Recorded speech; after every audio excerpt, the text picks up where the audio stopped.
What is going on, everybody?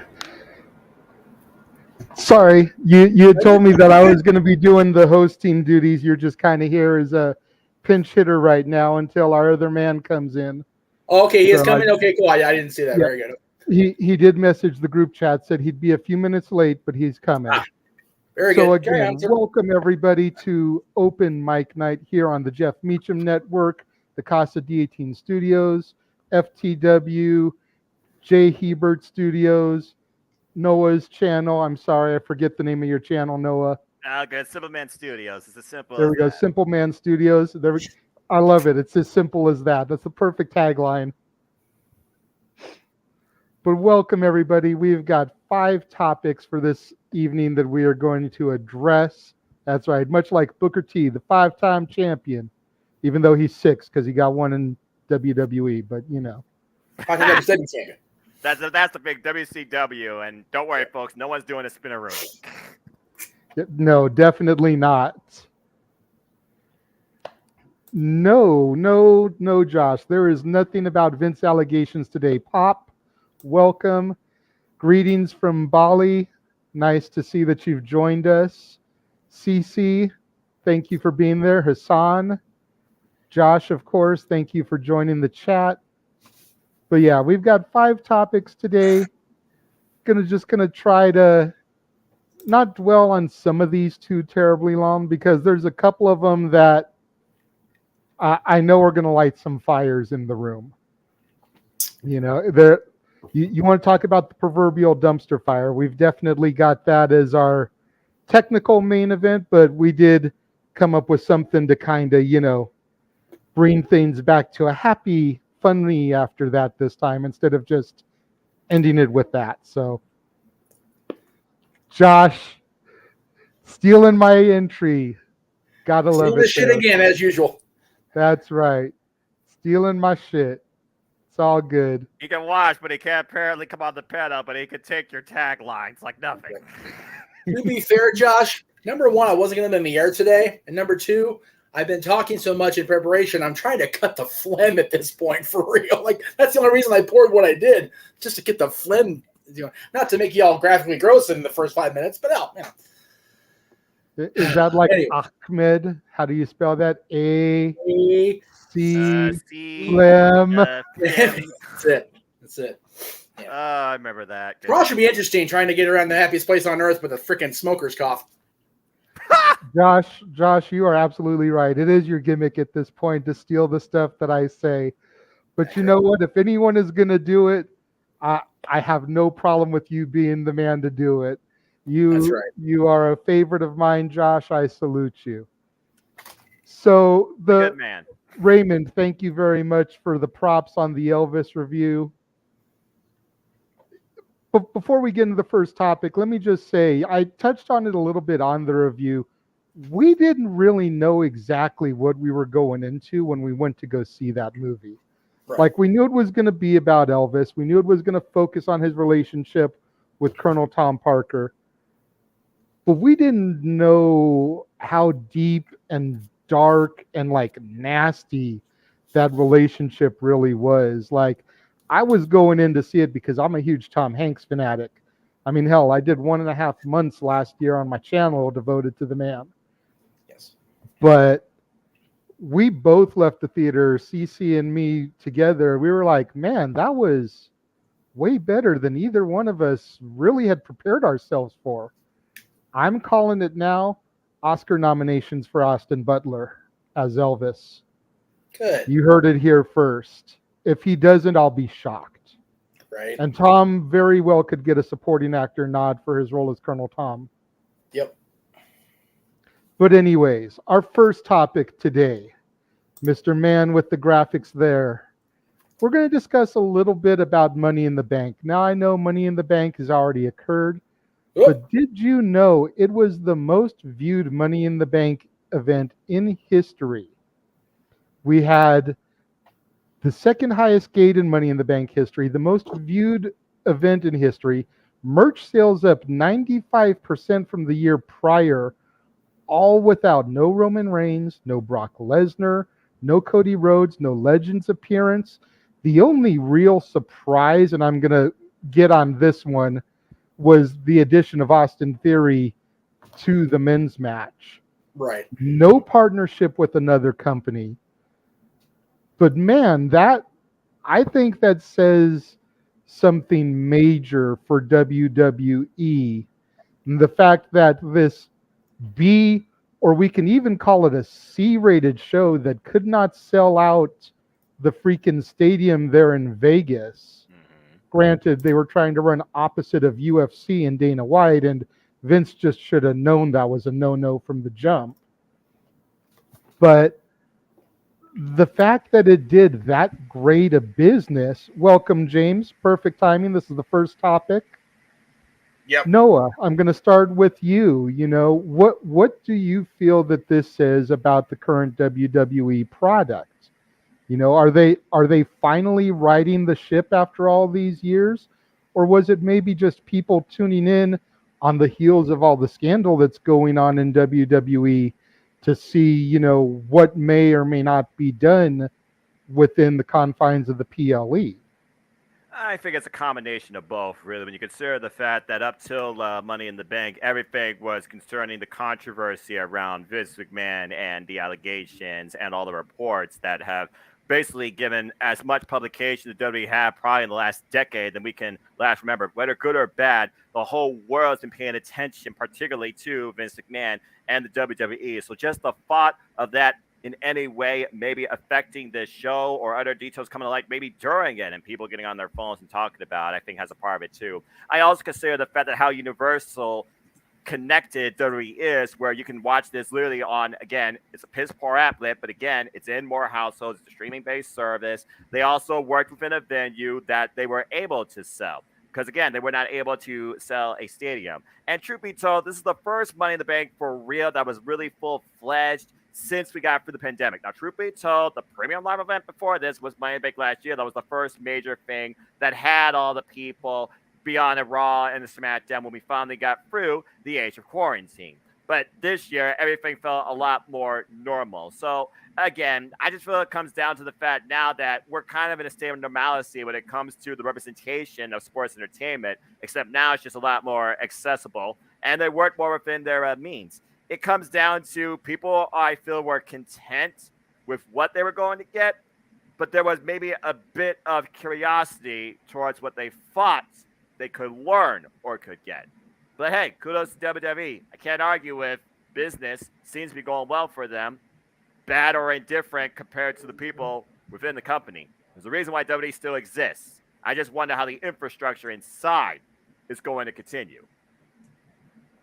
James, same question to you. How do you feel, does it mean that this is starting to be a turnaround for the company, or was it just the whole scandal and people wanted to see what was going to happen? I think, again, what Noah said, I think it's a combination of both. I genuinely feel like they're just biding their time and are financially well set off to just basically see if they can just ride on the coattails of their, success without having to do much. Because, again, their money's guaranteed. I think that's all it comes down to. Their money's guaranteed no matter what they do. Because they, they're the top dog when it comes to sports entertainment / professional wrestling, whatever you want to call it. They're always going to be the financial number one. And they have, about 90 to almost 100 years to prove that fact. So that's the main reason why. It don't mean I'm going to be watching any more premium live events after SummerSlam going forward, but it is what it is. Not surprising and not shocking. Well, there's a comment in the chat room about Liv Morgan winning Money in the Bank and cashing in to become champion. Do you think that maybe that had something to do with it as well? I kind of think back to Mick Foley telling the story of when WCW gave away the fact that he was going to win the title on Raw, how you could kind of see all the channels change to Raw so that they could see that monumental event happening. Considering that I'm sure that the viewings aren't just from the initial first run of the broadcast, do you think that Liv may be finally getting that moment where we all have kind of been waiting for her to finally get her first championship, is maybe part of what drove those views, is people finally getting to see her accomplish that dream? James, you first. I think, yes, definitely, because she was a fan favorite for a lot of people. I think a lot of that has to do with the more social media than anything else, because of how she's just very different when it comes to her character on TV, and they find her as a likable human being in a lot of ways, so they naturally gravitate towards her, and so they tuned in to see her win the big one. Twice, in fact. How they followed it from there, I don't think and you can tell by the way the ratings kind of dipped off. They've already kind of screwed the pooch on it a little bit. But I mean, that comes as no surprise. But as far as Liv Morgan winning the title and winning Money in the Bank, absolutely had a lot to do with it. I guaranteed nobody, I think, would have been tuning in if she wasn't going to win it. And I think a lot of people had their suspicions she wasn't winning either one. So, Noah, do you care to elaborate? I definitely echo the sentiment. I've been a fan of Liv Morgan since NXT. I was a fan of the Riot Squad. I thought that Sarah Logan and her were highly underrated. I figured they were putting the rocket on Ruby Riot, but we saw where that goes. Now she's Ruby Soho, and history is history. But again, she's been at this for 8 years. She's been the cinema favorite. We've wanted her to have that moment. We thought she should have won the Royal Rumble, for example. We thought that her and Rhea should have won the Women's Tag Team Championships.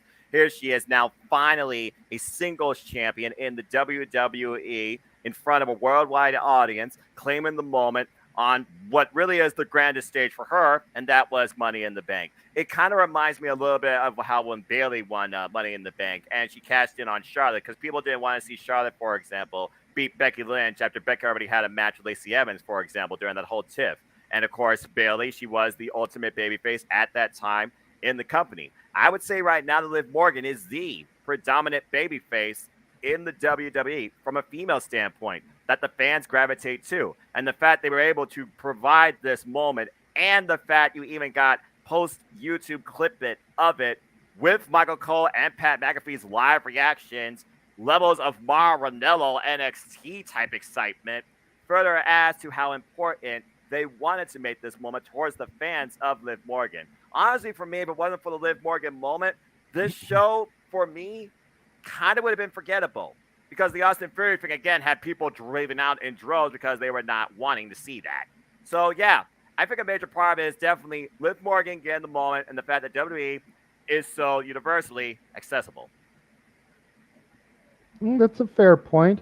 And honestly, there's a super chat that came in from Dwayne Atkinson, $5. Hey. Thank you, Dwayne.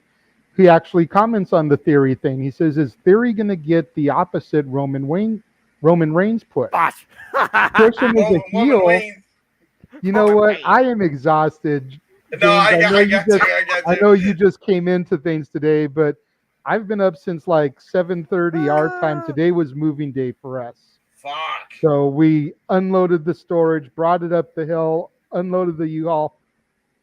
But so Jeff, this one. You know what, Jeff? Don't be a dick. You're staying off the camera. So that is brilliant. So back to the super chat, though. I'm gonna try this again. Is Theory gonna get the opposite Roman Reigns push? Push him as a heel and have everyone hate him, then turn him heel and hope he gets the Cena reaction. I don't know. I think Theory. I've been high on this kid since the moment I saw him on the main roster. I didn't get to see his NXT stuff like I'm sure you guys did when it was your black and gold NXT. But ever since I saw this kid, I have been really high on him. I've said it before, I'll say it again. I think he has the makings to be essentially the next Miz. You know, Miz has finally gotten to that level where he's respected finally, even if people still boo him, don't like him, whatever. He's at least a respected heel, and he's able to branch out.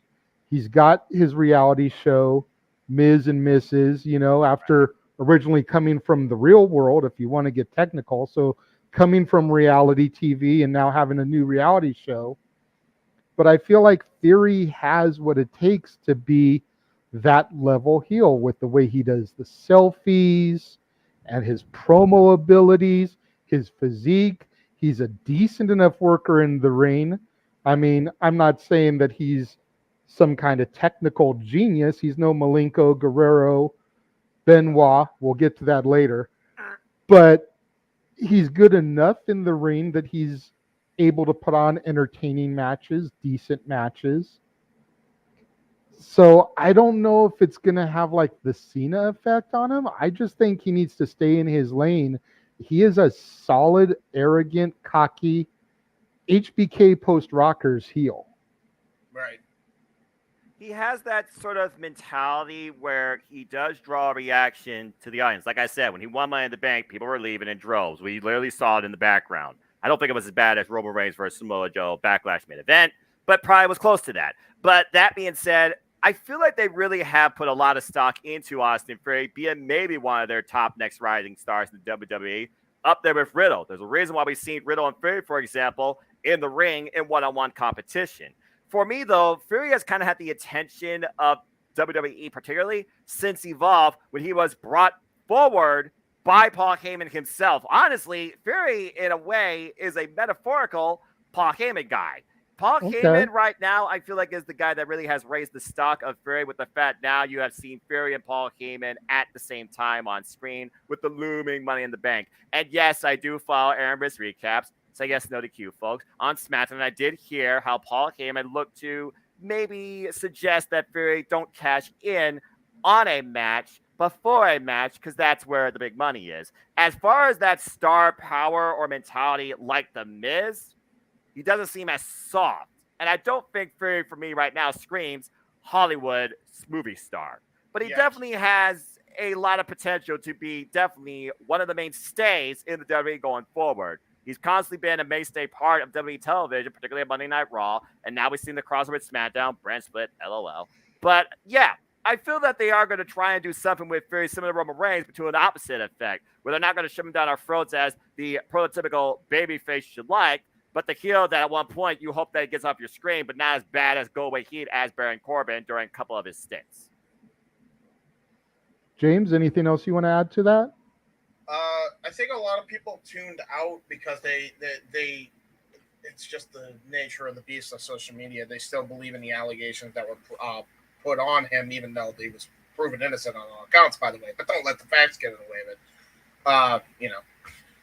So, he was, that's why a lot of people tuned out from the looks of it. But I was not mad about the fact that they made him win it. My issue with the way they did it, and I think what a lot of other people's are, and not necessarily because of the social injustice that was, again, proven innocent on all accounts, I think it's just the way they booked it. Yep. The booking of it made no sense to me. Because he was never advertised, he was never announced, and I really feel like it was just Vince McMahon trying to stick it to odd makers that were trying to do betting. That's how many people lost money that night. Oh. Yeah, every single person. That's all it really came down to. It was just. I appreciate the fact that you brought up Vince McMahon. Do you think some people were tuning out because Theory has been pushed all this time as Vince McMahon's hand-selected such and such? Yep. And with the allegations that have come across for Vince here in the past month or so, having his hand-selected person thrown into the big main event, winning the briefcase, did that have something to do with a lot of the heat towards him? You damn right. I guarantee you it is, I'll put this into perspective because I don't know if you were around during this, but James, you might remember this. Remember the Authority era and who they were pushing as the golden goose of the WWE at the time? Seth freaking Rollins. But as far as him winning Money in the Bank, it was advertised and he had outside help to do it. So it felt more structured from a storyline standpoint. Fury looked like he was just given the proverbial silver spoon, and for the rest of us, it was F you. Yeah, Fair I mean, enough. reality is just like, I think anybody that even had a hand in being built up by Vince on screen is going to suffer, and Theory was a big part of that, and it's not going to be a good look. And it sucks because it's not even Theory's fault. He was just dealt a freaking bad hand because of the very person that was trying to build him up. And again, rightfully so in this one in particular instance. Finally, we're trying to make a freaking star. Holy crap, it's a miracle.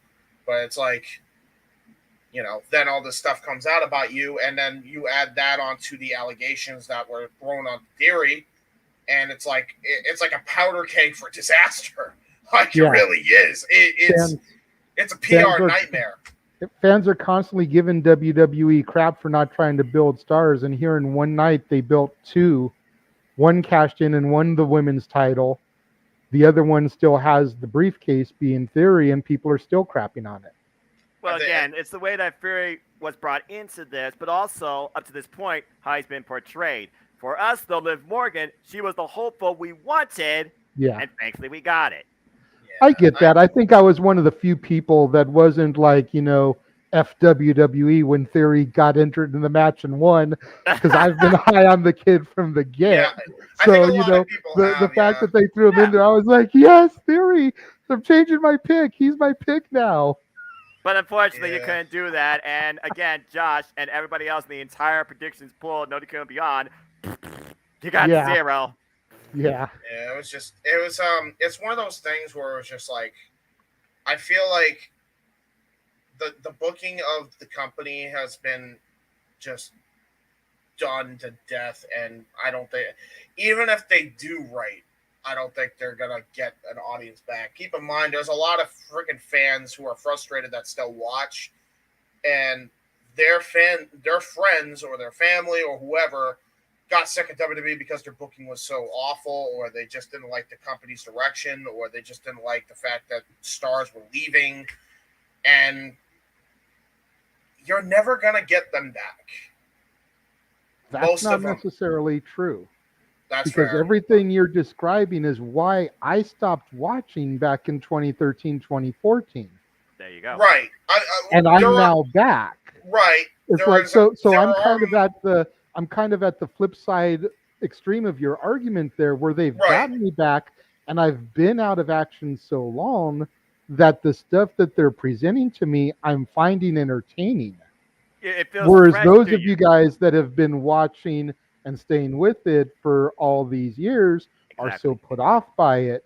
You know, the simple things like the NXT change and whatnot has really kind of soured you guys. Yes. I didn't know anything of that NXT. So the NXT that I'm being introduced to, I'm enjoying. I'm finding entertaining. We're going to get into NXT in a minute when we get to our transition to our next topic. But I'm finding everything I'm seeing on TV, whether it's WWE, AEW when I get to watch it, even Impact, the rare times I get to sit down and actually see it, everything I'm seeing is entertaining to me once again, where I had become that disenchanted fan that they lost 8 years ago, like you're mentioning, James. But I say, James, you gotta look at the way you structure your sentences. You're saying like all or never. Truly, those words don't apply here. It's not impossible. I can say, while there are a few exceptions to the rule, though, a majority you're not going to get back. That's a fair point. It takes a lot. It takes a lot to get a fan back. It doesn't just happen overnight. You have to have long, substantial change, and even that might not be enough in a lot of cases, especially in the world of social media, where you can literally look at everything from a click of a freaking button and know what the hell's going on in like 10 minutes. Like you can literally sum up Raw in 10 minutes and know what the hell is going on, and you wouldn't be any of the wiser for it. Like that. Hi, Sean Rossap. Thanks for the reports. Yeah, that's really what it comes down to. Or Aaron in his 30-minute reviews after Raw, you know. Whether it's Aaron, whether it's Dave, whether it's Sean Rossap, whether it's anybody, really. Like whether it's Jeff Meacham Tuesday nights on the Jeff Meacham Network. Legitimately, you can watch any video on YouTube that covers wrestling that on a weekly basis, on a nightly basis even, and know what the hell's going on. Yeah. Honestly, I think part of what really started to bring me back into the WWE, because I would still watch Rumble every year. I would still usually check out WrestleMania after it happened. I would go to my brother's house and I would watch SummerSlam because that always happened around my birthday. The last couple years before I really started to get back into it, I would at least see those shows. I'd maybe watch the Mania run and see Rumble, Chamber, Mania, and then I'd stop watching again. But I think what really started to pull me back in, and I think this is a perfect segue into our next topic, was the women division. What they finally started to do with the women after having them branded as divas for so freaking long. Yeah. And actually having a legitimate women's division, watching those women's rumbles and seeing Lita, Trish Stratus come back, at the inaugural one, seeing Victoria this year. Like, I don't care how many times I sit back and watch it. That inaugural women's rumble when Lita comes out, I am a wreck because she was one of my favorites. You can tell how happy Lita was to be involved in that too, and how important she felt that was for women's wrestling in general, not just WWE. When Victoria came back this year, I lost my shit. Because I love me some Lisa Marie. Hey, there you go. But seeing what they've done with Becky, with Charlotte, with Bayley, with Sasha while she was around, with what Natty has done to help bring these girls up, and Beth coming in and out, with NXT and coming back for matches, seeing what they're doing with the new crop of girls down in NXT. And let's go ahead and go to our next topic here. You've got Hey, Cora Roxy. Jade and Roxanne Perez, Roxy, Aw. winning the NXT tag team titles, only for Cora Jade to turn heel a week later. Like, Huh? what in the F WWE? Now, you I'm know not gonna why lie. this is not our NXT. Now I'm gonna say, while I'm puzzled, while I'm head scratching this decision because I haven't actually been able to see this week's NXT with the move and everything, but I popped hard when Cora and Roxanne won the titles last week. I did see that. I will And actually then- admit I tweeted about that because I actually do respect Roxy and Cora Jade. Continue. And Cora is one of the ones that I really have gravitated towards in the new NXT. Like, I love Cora to death. But I then thought to she'd be see on it. this decision and booking, it's like, why? Why would you do that the following week? Now, I could understand the heel turn the night that they lose the straps, or the week after they lose the straps. Have that gratuitous rematch the week after they lose it, and then the heel turn there. But this makes no sense to me. The only thing I can think of, and I know trying to find sense in a WWE world is just why. But the only thing I can think of is that Triple H had held a meeting saying that he was back. And I think this might have been like a Triple H swerve. I'm looking for sense. Unexpected. We get it, James. We get it. I think sure? this was a Triple H expect the unexpected. Think about the people he's been affiliated with over the years, whether it's Shawn Michaels or Shawn being a prime example. Shawn and Marty, Shawn and Diesel, Hunter and Shawn himself, and all the times that there's been that heel turn. Not something as asinine as this, but the friend turning on the friend. You know, this smells to me like something Triple H may have written. And I see Josh's comment about Meltzer reporting that Triple H is back in the office, not NXT proper. But you never know. I mean, why, James? Since you were looking for the sense, what kind of reasoning and logic do you have that someone would try to book this? Because now where do they go from here? Do they have a match on NXT next week where Roxanne versus Cora and the winner gets to pick a partner of their choosing?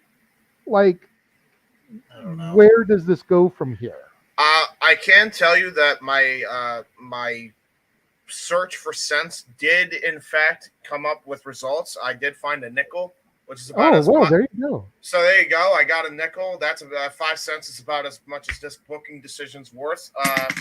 Yeah, You're being generous, or you're talking about inflation. But continue. I knew you were gonna say that. That's why I did the skit. Yeah. And he digresses.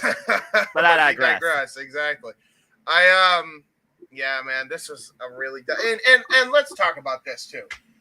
Oh, hey, we're gonna do this again in the span of a month and a half. Wait, didn't we already do this on another NXT show with the freaking Mustache Mountain? Yeah, that literally happened already. Hey, didn't we do this with the Judgment Day that we have now since relegated to the main event? And not the main event of Raw. We're talking about the main event of main event. Yeah, we literally just did that with Edge being kicked out of his own group. Why are we doing this again? Like, I get Vince doesn't like tag teams, but I swear, do we not see a pattern of being repetitive here?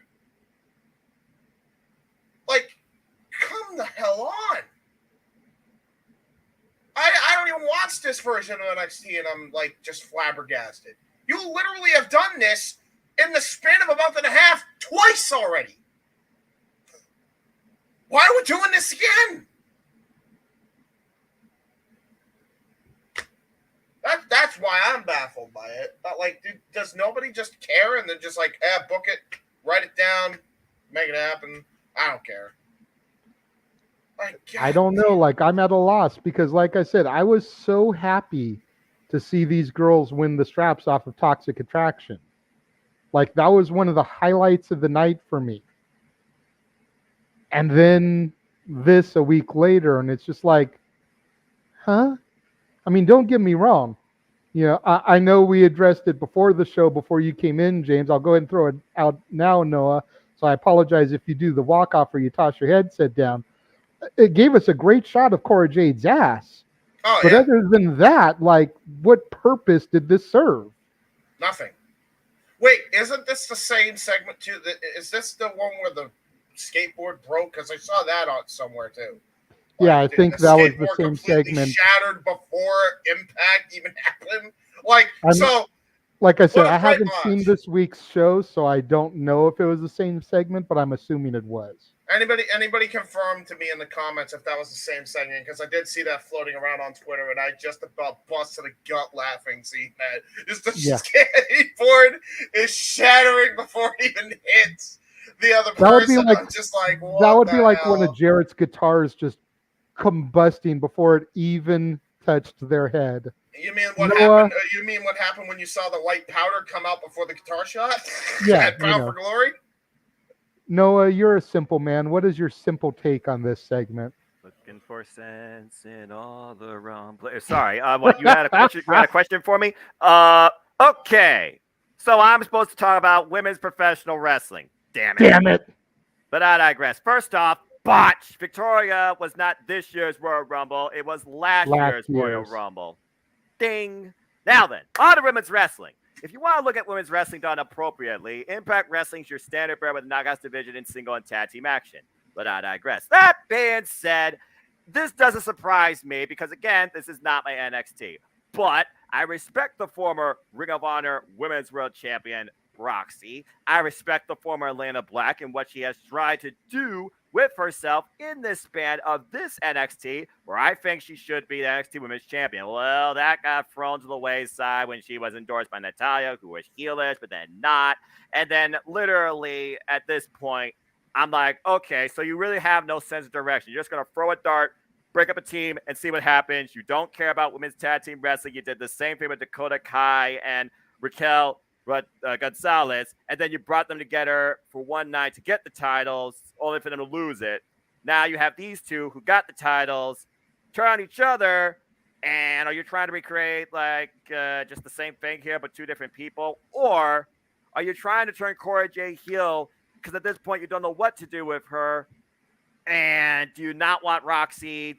Do you not want anybody to be pushed forward? This makes absolutely no sense. But then again, in an NXT without direction, without flow, without that same wrestling, underground, passion up mentality to push something forward and engage me, this doesn't really surprise me at all. That being said, they're going to simply set up here Cora Jade versus Roxy one-on-one. Women's tag team wrestling does not matter in the WWE, and Mandy Rose is not going to lose that title as long as she looks like something out of the Divas era. So honestly, this doesn't surprise me. They have no direction. The only real star I see right now in this NXT is Ivy Nile, especially after her match with Michael Satomura on NXT UK. I pray to everybody that has to be victimized by Vince McMahon and Bruce Prichard booking that is a woman in this version of WWE's NXT because they don't know what to do with them, whether it's stereotypical or whether it's two-face. At this point, you might as well give everybody a coin and flip it to see what they're going to do the following daggone week. But I digress. This absolutely made no sense to me when I heard about it. And by the way, get a better prop, WWE. Geez, you got blood money, but you can't afford a damn skateboard prop? Ridiculous. Wow. Real quick, to add to Noah's point, they broke up the night they won the titles.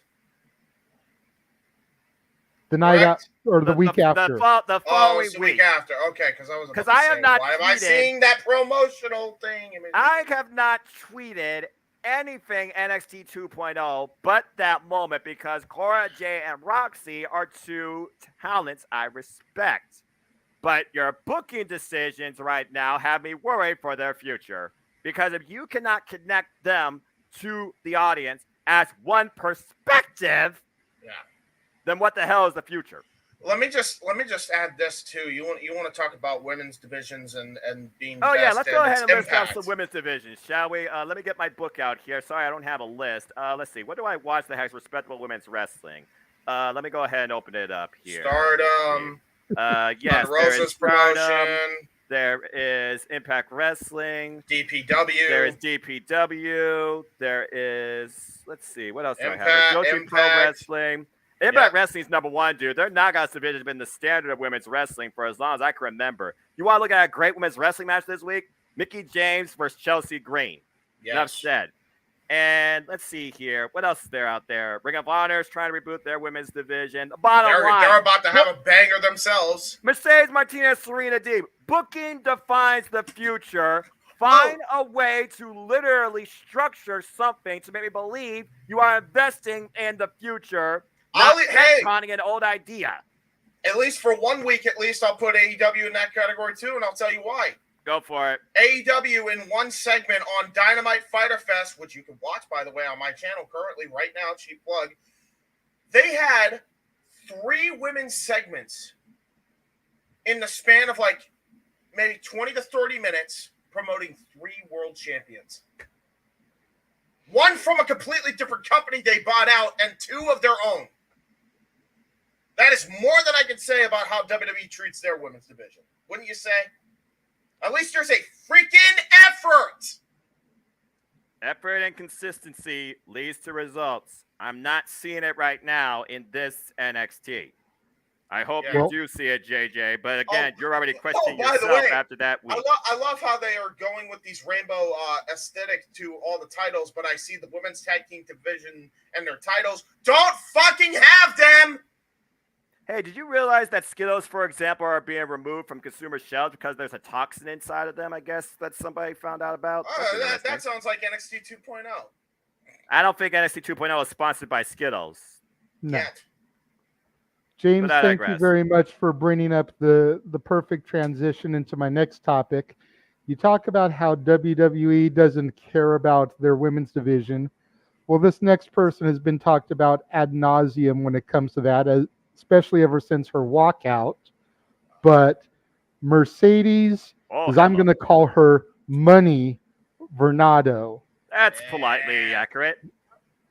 Is charging $30,000. Oh my God! To be at cons and do personal appearances. She is not willing to do anything wrestling related until at least January 1st of next year. But if you want to book her for your cons or for meet and greets, whatever, she's charging $30,000 just to come out and do her thing. Now, here's where I have a slight issue with this.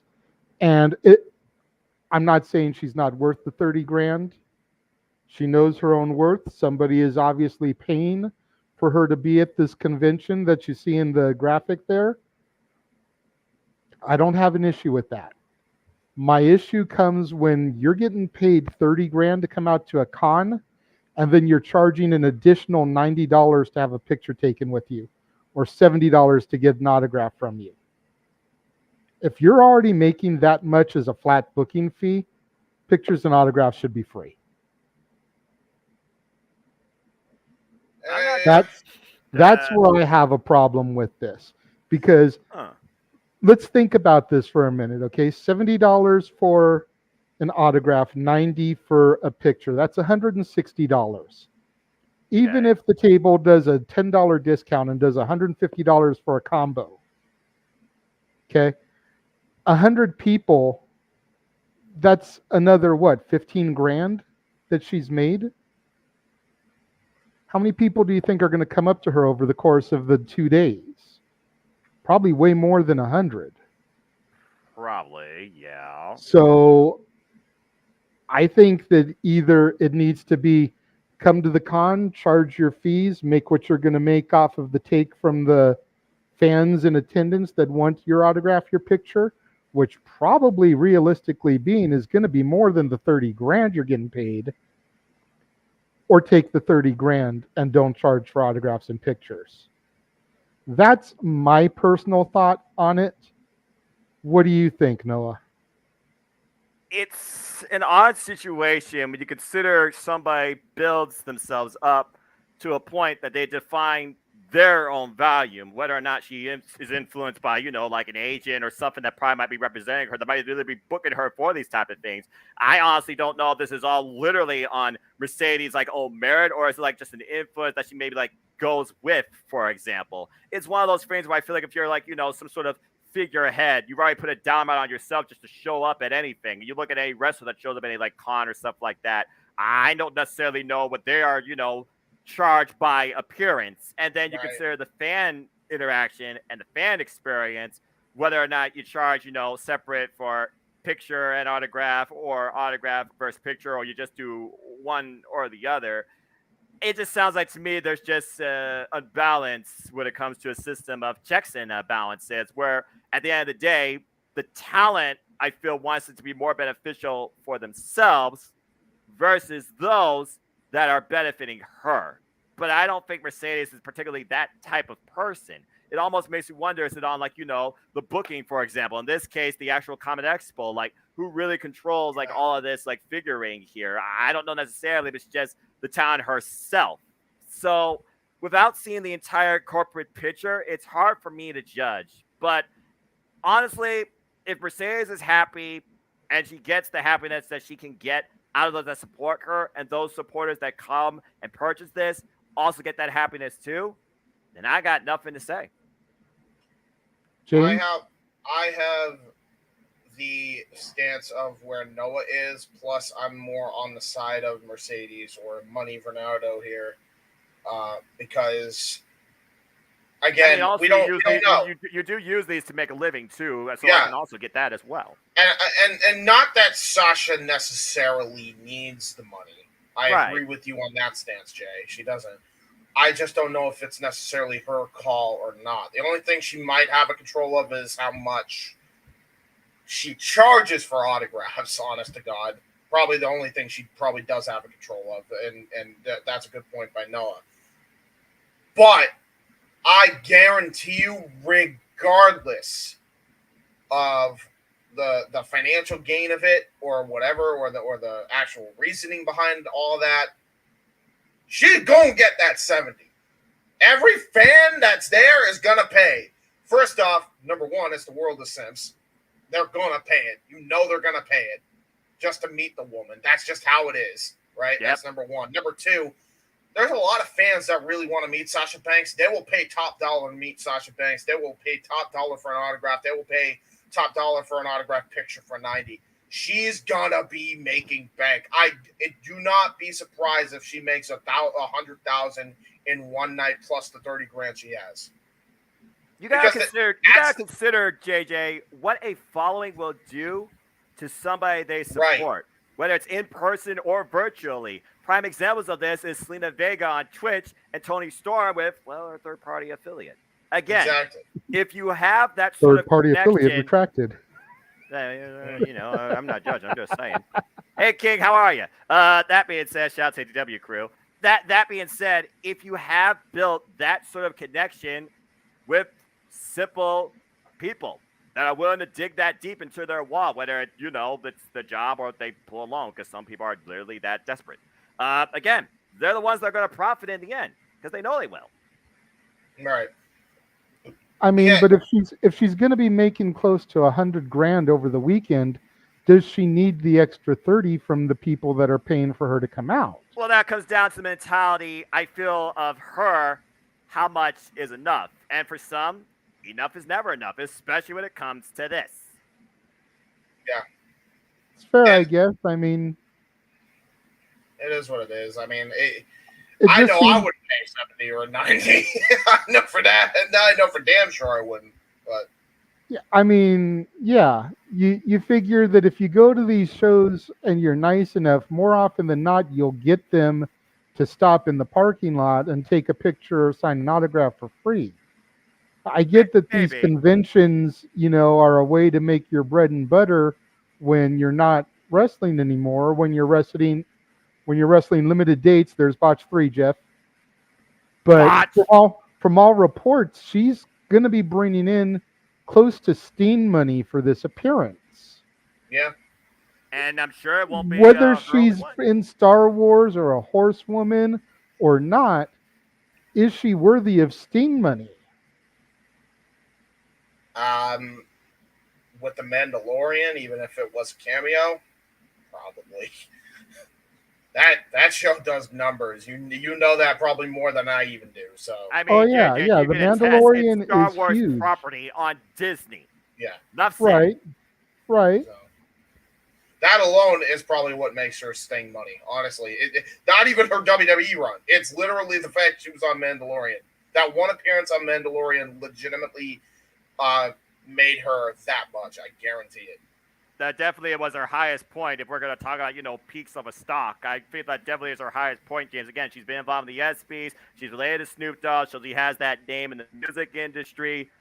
This athlete, this persona, this, figurehead right here, she has everything going for her, where she is financially set for life. Yeah. I mean, that's really what it comes down to. I think that's the main reason is because she's not just the, because Sting was wrestling, right, for a long time. Like, Sting was known as the wrestling guy. Sasha Banks is known for her appearance on The Mandalorian, and that in pop culture is worth way more than, her wrestling career, really. That's it's amazing. That's state of affairs for wrestling, really, when you look at it that way. It's amazing what people will spend in pop culture just to be connected with somebody they actually like. Yeah. Or buy their merch, or buy stock in them, or just meet them, or something. Again, people will go to ridiculous lengths to spend No. I they totally wish. get it because I've gone to many a convention. I've paid the money to meet wrestlers before, but I don't think I have ever paid that much money to meet one person before in my life. Fair enough. I think the most I've ever paid, and I could be wrong, if Statboy is watching this or he watches it back, he can leave a comment in the comment box and fact check me because he used to go to a lot of my autograph signings with me. We'd roll together. Mm-hmm. But I think the most I ever paid to meet a WWE superstar was $100 for an autograph picture combo. And again, also though, we also got to think about who's advertising this meet and greet. How much is the booking on their side? How much is the take on their side too? Again, I feel there's a lot of factors here, but bottom line, money talks, and she's gonna make paper. And that's another thing too. Who was the star you've met, JJ, in that regard? I don't remember. It's been so long. Honestly, I don't. I'm thinking it's probably like Austin because that sounds like maybe Austin, Goldberg, Flair, something along those. Exactly. Hell, there you go. Flair was cheaper than that. All I had to do was buy his autobiography, which was like $25. It was a Walmart. You just had to have his book. You didn't even have to buy it there that day. You could have got it on Amazon. You want an autograph with me, Daddy? Buy my shit. Just had to have pretty much. You just had to have his book. And you could get a signature from the Nature Boy, Ric Flair, 16X, as he signed it. Yeah, there you go. Again, a lot of factors are definitely in play here. I don't think it's solely just her that defines how much all this is. Fair. And if she had more of a say in it, she probably would adjust it because to me, she doesn't seem like a selfish person. No. That's fair. I'm sure that there is an agent fee factored in there as well. Agent, booking, marketing, you keep going down the list. Again, who knows how much goes into this and how much the government gets too. That's fair. And Josh, that's an excellent point because it was an Anaheim Walmart that I met him at. Woo! There you go. But anyways, home of the original Space Mountain. So we're going to move on to the next topic, and this topic is going to be the fire topic. This topic is going to be essentially the main event. I do have something to come after it, like I said, to kind of bring us back into happy land, because I know this is going to be controversial, but it's something that happened. Yeah, Oh, Jordan Grace Oh! and her comments about Chris Benoit. Yeah. James, you Quote, can "This start is this off. Oh boy. Hold on. For those that don't know what happened, I'm going to read through some of these quotes that were posted on Twitter. She says, "This is going to be the coldest take I ever tweet on this app. I already know y'all going to be mad, but I don't think Benoit could 100% hang with most of the present day best wrestlers. He would not be able to remember matches. Also, may he burn in hell. Amen. Maybe I am biased because he murdered his family. I don't know. Probably just me. I think we should all hate him and disregard his entire body of work. But again, that's just my take. I always found it revolting to see people praise his wrestling after what he did." And then there were some tweets that came back towards her, and she replied to one of them saying, "Proving a point. I said something very lightly critical about him, and people jumped to defend him. He should Lightly. never be defended. Dude lost that right when she described one of the murders. I'm not going to go into depth of that one." Yeah. And then Conan, who, love him or hate him, and I know me and Jeff definitely go back and forth on our talk about Conan sometimes. He had to go and like set things straight. And he says, these are Conan tweets now. He says Benoit had the ability to control the match and say, "Hey, we don't need this. Take this out," because he was wrestling with Rey Mysterio, who was a wild guy that had to edit down and say, "Hey, do this. Hoovy, do this. Psychosis, do this."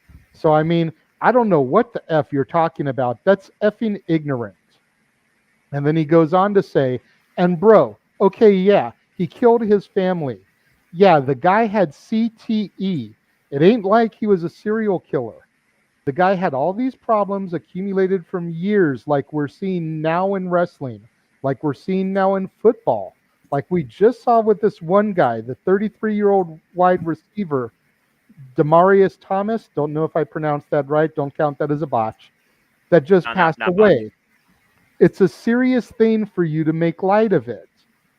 And then Chris Jericho got involved. Chavo Guerrero got involved. Oh boy. And she Yeah. replies to all of that saying, last week I made an irresponsible and unnecessary tweet. Regardless of how my personal emotions influence my opinion, I should have recognized the impact my words would have on friends and family close to the situation. I was completely thoughtless in that regard. Since reflecting this past week, I have reached out privately to friends and family that I angered or hurt. Among those were David Benoit, Chavo Guerrero Jr., and Chris Jericho, who are supporting me in the decision to partner and fundraise with the Concussion Legacy Foundation. I have pledged $5,000, with the overall campaign goal being $20,000. I'm acutely aware that the damage has been done. I would never intentionally add on to the suffering of those already dealing with such a traumatic event. And I am sorry for my insensitivity and aggravating this already delicate topic. This is my way of attempting to squeeze something positive out of the negative situation I created. Thank you in advance to everyone who donates. But it wasn't there. It didn't end there, folks. Then Nancy's sister gets involved. Yep. All right. It's I was weird. literally getting that up. It's weird. I didn't hear my phone ring. I really thought the work I've been putting in for 15 years trying to keep and elevate my sister's legacy hadn't gone unnoticed. Guess my family is an afterthought. Again. I don't even know where to effing start. Hashtag heartbroken. To think I broke all the years of silence, ignored my personal pain and rage to successfully put every person mentioned in this apology tweet over time and time again in the press, doing PR and on my platforms. Why did I think it would be different? Effing Groundhog's Day. Yeah, Apparently, Jordan Grace reached out to her and started a private dialogue. We don't really know what came after that because it was sliding into the DMs, so to speak. But what in the F would provoke her to bring this 15-year-old topic up? Because ironically, today is the 15th anniversary of Talk Wrestling. Today's Talk Wrestling 15 years ago addressed this situation and the remarks from yet another Grace, Nancy Grace at the time, supposed journalist. But what would make Jordan Grace open her mouth and even bring this to light? James, we'll start with you. Jeff, I know you're in the green room. Please bring yourself on, because considering this topic was how you started Talk Wrestling 15 years ago, I would love to get you on camera regarding this. Let me James, throw go my hat ahead. on because I look like shit. Go ahead. real quick, let me just put this in perspective that I do have an answer for your first question. Okay. There was a podcast that came out. By the way, thank you for Gentleman Villain Podcast for actually breaking this to me, because that's the only reason why I knew this even happened.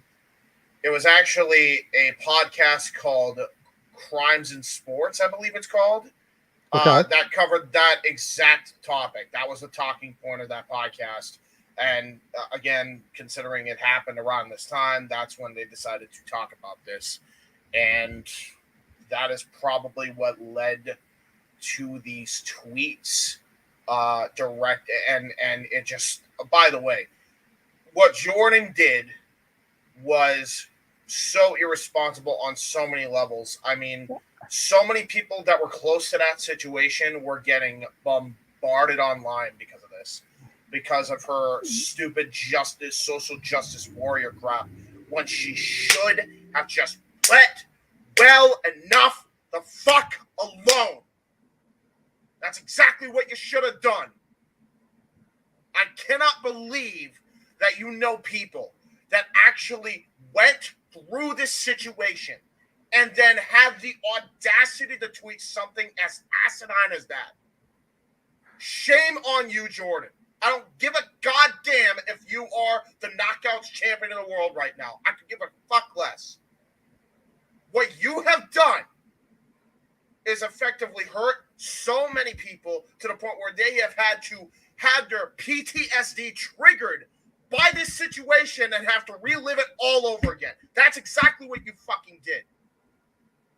Sorry, and forget about Jericho and Chavo for a minute.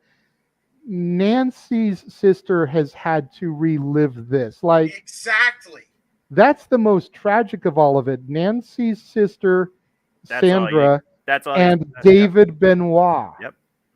The literal family blood related to Benoit had to be exposed once again to this proverbial Pandora's box because of keyboard warriorism that exists in this day and era. Yeah. And that's the thing that pisses me off more than anything else. This could have just been avoided if you'd have just kept your thoughts to yourself for the betterment of your peers and the families that were freaking affected by this. Poor William Regal, who was close to both sides of the damn family, was finally we heard him speak on his side of the freaking story, and he never wanted it out in the first place because he knew it was going to start a crap storm on social media, and he handled it he is probably the only one that handled this the best out of anybody else on the entire platform.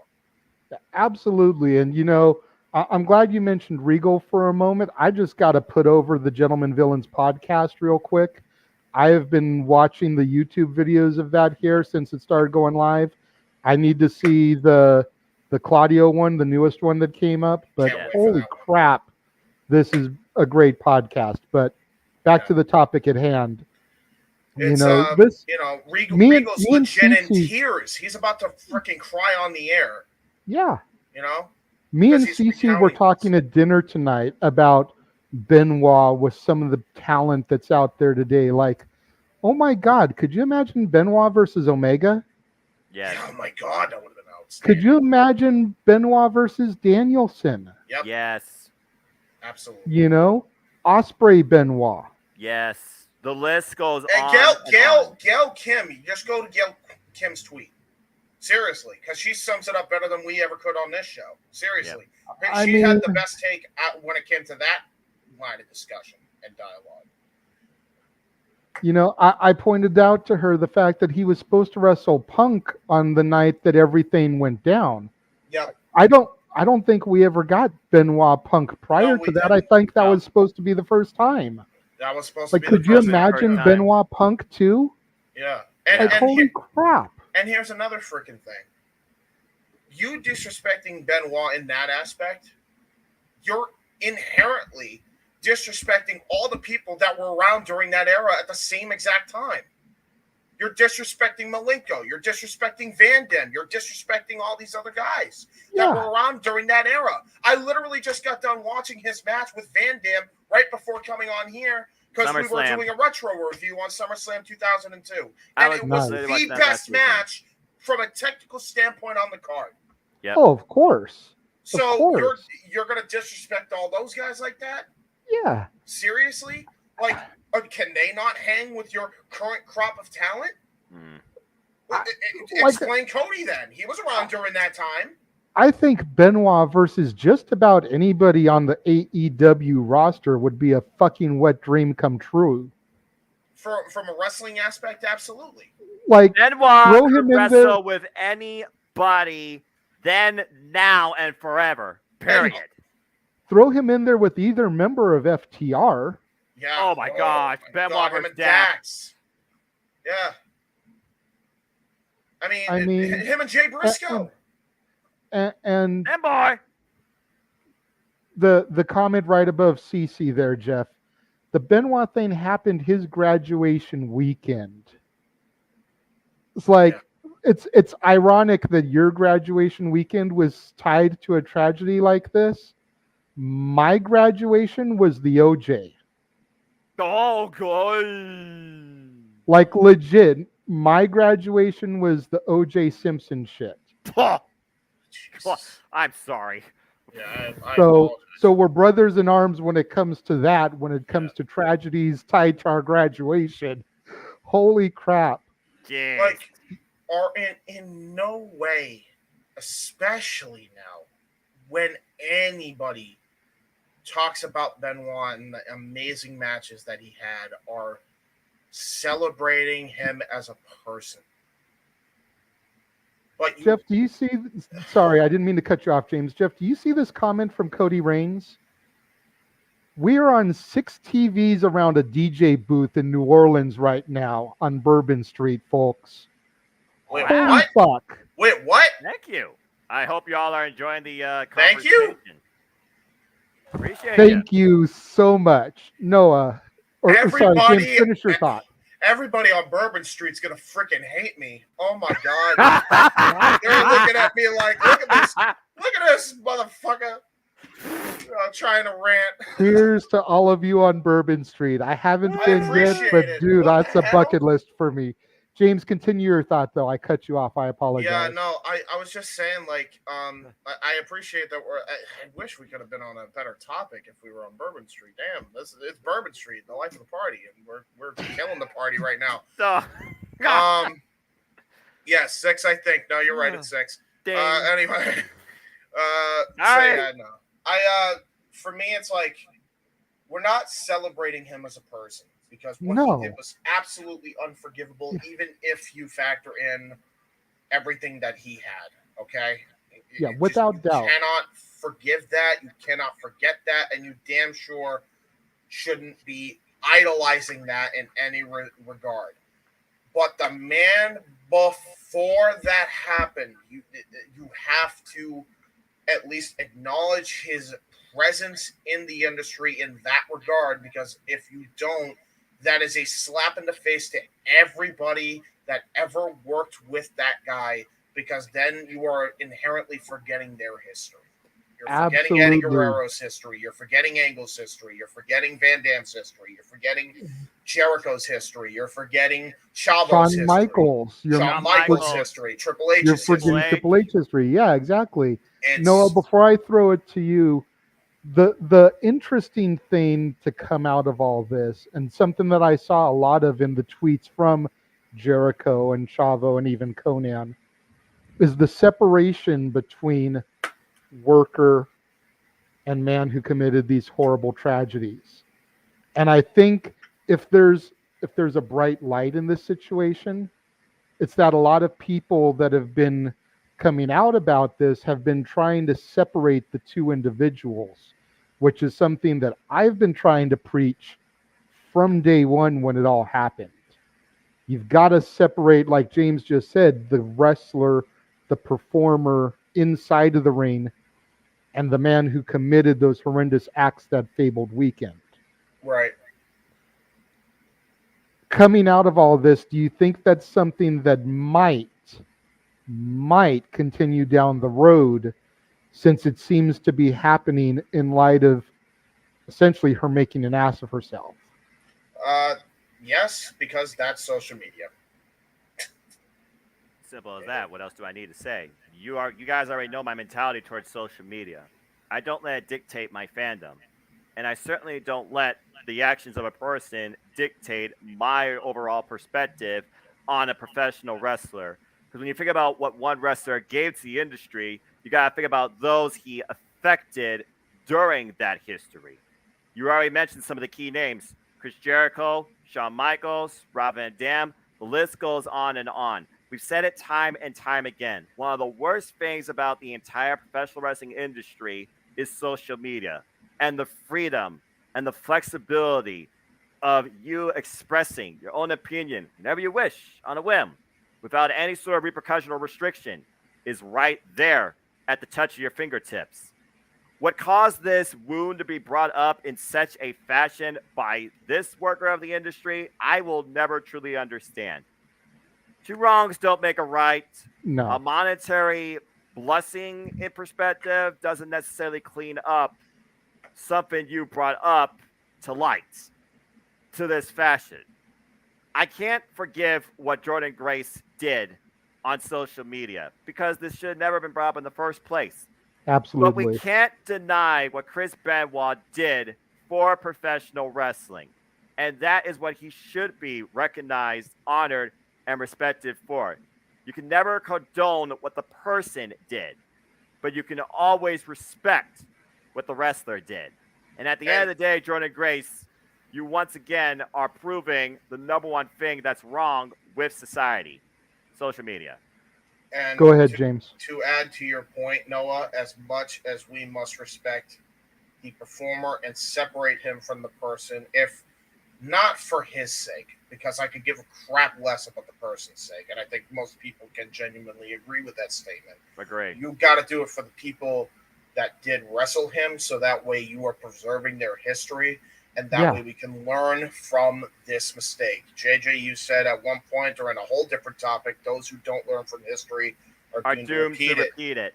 And as much as we need to praise the work, well, not even praise the work, but respect the work of Mr. Benoit, you need to do right by Nancy Benoit. Yeah, absolutely. You need to do women right. That's what you need to do. That's not a wrestling thing. That is a human thing. And even in a wrestling thing, who are the three women that you remember from the time period where in a male-dominated sport, three women stuck out and made you remember them? Elizabeth, Sunny, Woman. Hell, I'd even put in Sensational Sherry in that list too. Absolutely. Those are the top five. She's in that group. Yeah. How do you not honor that legacy, and how do you not mention her legacy? Something's got to be done about that. I'll even throw one more in there and throw Alundra Blaze. Yeah. Yeah, absolutely. Medusa. Um, You going know, back to your point, about respecting legacies and everything, and I'm using the term legacy on purpose. SummerSlam is on the horizon. There is no Randy Orton first title win without without him. Chris Benoit. Yes. Exactly. Me and Which Jeff was a constantly stellar make match. the joke on the show about Randy Orton walking down to the ring, finding the title in the middle of the ring in those god awful peach tights, hitting the turnbuckle and posing it. Because that's pretty much what WWE wants us to think happened at this point. There was no match. There was no competition. He didn't wrestle anybody. He just got the belt that night. Jeff, I asked you specifically to come in here.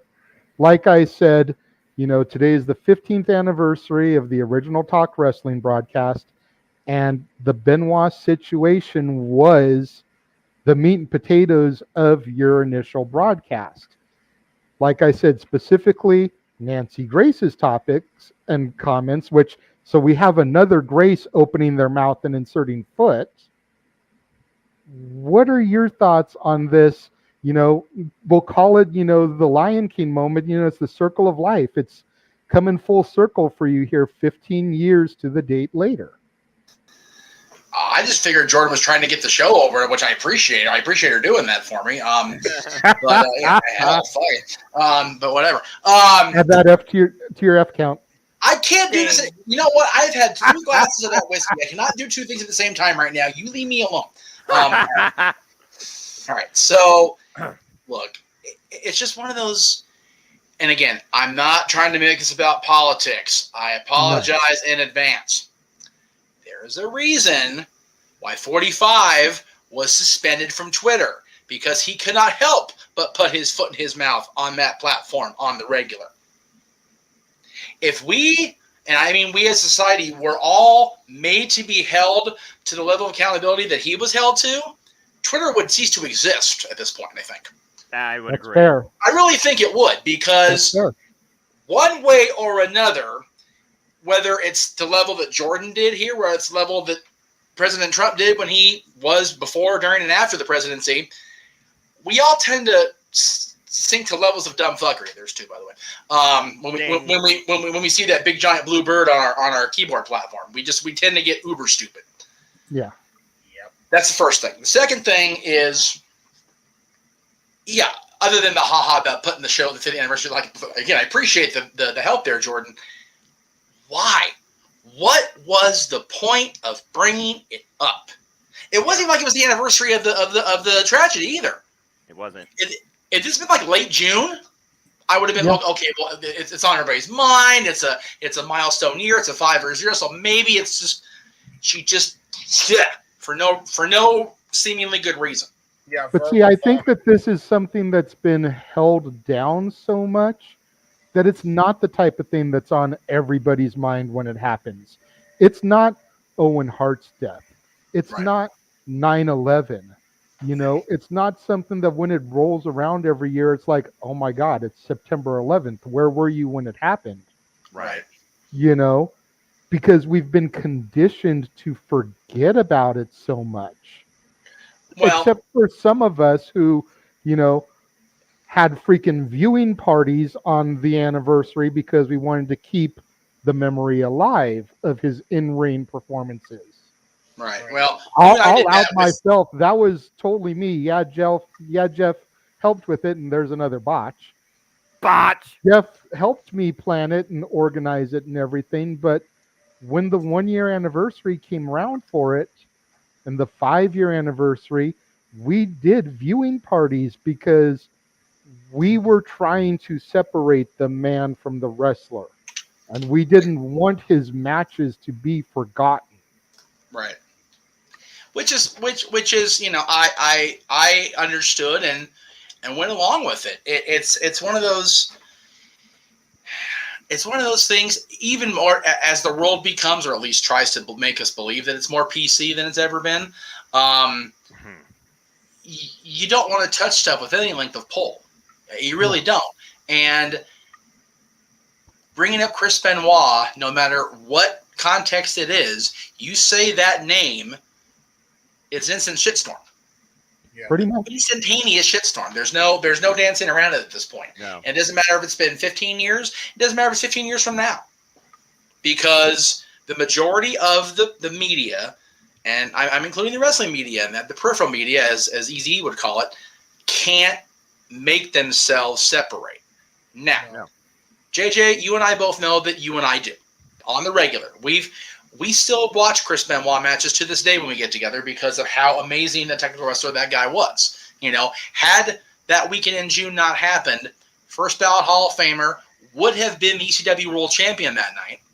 Yeah. So it's you know, you brought up him and you know, hearing you guys talk about the dream matches, I'm just like, can I just please have more than alcohol going right now? God. Just it would have been incredible. But again, you know, and I can't speak for anybody else in here or out there in YouTube land or YouTube and Twitter land, because actually on my Twitter too. If you're still watching on my Twitter, God bless you, by the way, for what that's worth. But the thing is, and I realize I'm actually broadcasting this on, was that my Twitter or was it on the Meech's Meet? I hope I didn't put it on the Disney Twitter. That would really suck. Okay, cool. I'm on Disney Twitter. I'm on the wrong channel bot. today. Okay, yeah. It wasn't a bot, so it's okay. It wasn't a bot, so it's okay.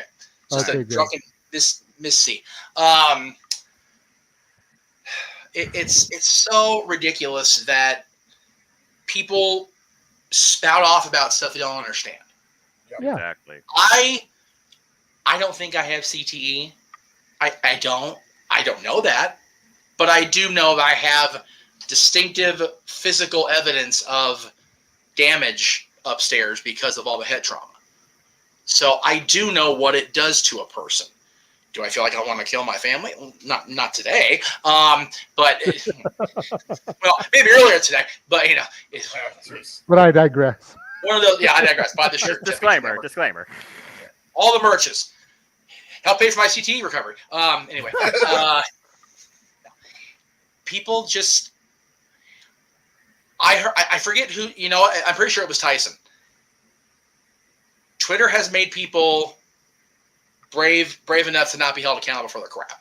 Yep. Yeah. It Exactly. said the exact quote was, Twitter has made you so brave to say whatever the hell you want and not got punched in the mouth for it. Yeah. Yeah. And you know, come from Mike Tyson, you don't want to get punched in the mouth by a guy with lethal weapon hands. So it's, you know, Yeah. I just and what you know what? You and James, I think, appreciate this more. Although JD's been kind of catch up on the Ring of Honor product we had with the AEW bubble around it. The most screwed up part about this for me is her husband is the Ring of Honor World Champion. And we're not giving him any press till the end of the show. Nope. She's got her mouth in so much trouble, herself in so much trouble because of her mouth. We're not putting over the fact that her husband finally has some legs under him as the Ring of Honor champion and is fighting Claudio freaking Castagnoli a week from tonight. Yes. So Let's and freaking it's go. ridiculous. And not to mention as well, let's just add this. Why don't you take advice going forward from your own husband? Stay the hell off social media. Twitter. Stay the hell Seriously. off Twitter. There's a reason you don't see Gresham tweet because he knows better. Yeah. Like, you know, Like, could you imagine 84, 85 era Piper on Twitter? no. Yeah. Well, I could. would have been able to. It Well, would have happened no matter what era it happened in. I'm convinced of that. I'm just saying, like, we're talking like ultimate heel Piper. Could you imagine the stuff Oh, that he would Lord. have said Oh, if on you're talking Twitter? character, oh my god. He would No, make because- he would make Iron Sheik look like a saint. Seriously, if Twitter was around when Piper was, you know, feuding with Mr. T and slapping Dick Clark around the garden, every computer on the planet would explode. For real, it James, would have Because of been Piper's it would have tweets. been no DQ when we were in Vegas for the pipe bomb. That's Worse than that. crashing no everywhere. DQ rated R. That's what that is. I mean, James follows Iron Sheik, and all Iron Sheik is capitalized, "It's your brony," and just goes Bro. off the handle. Iron Sheik to me is a gold mine of pure hilarity. Like all it is, and this is my headcanon with Iron Sheik, just to kind of make it a little bit lighthearted. So just to make people not completely tune out in New Orleans and actually try to bring the party up a little bit. I think- Once we're done with this topic, we're going to bring things back up. That's why I made sure I told Jeff, I was like, We have to have an extra topic to come up from this. I'm convinced that Iron Sheik doesn't even run his own Twitter, and it's run by a bunch of random people. Oh, he doesn't. I know he doesn't. I know he doesn't.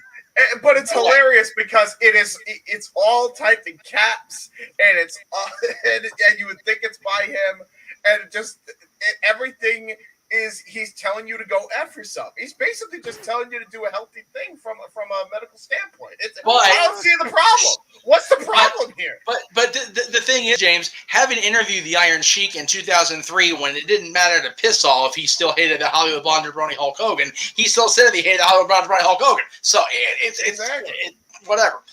He does. Yeah,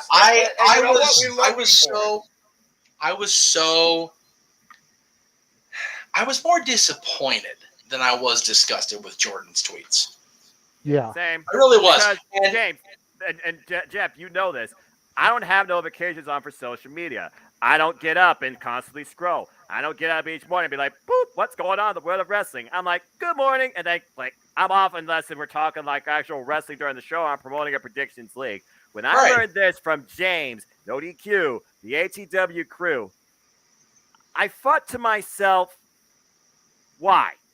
Yeah. Why does society believe they have so much power in the palm of their hands that they could say anything without considering the hailstorm that you are unleashing with a simple 120 character or 240, whatever the hell it is, little message?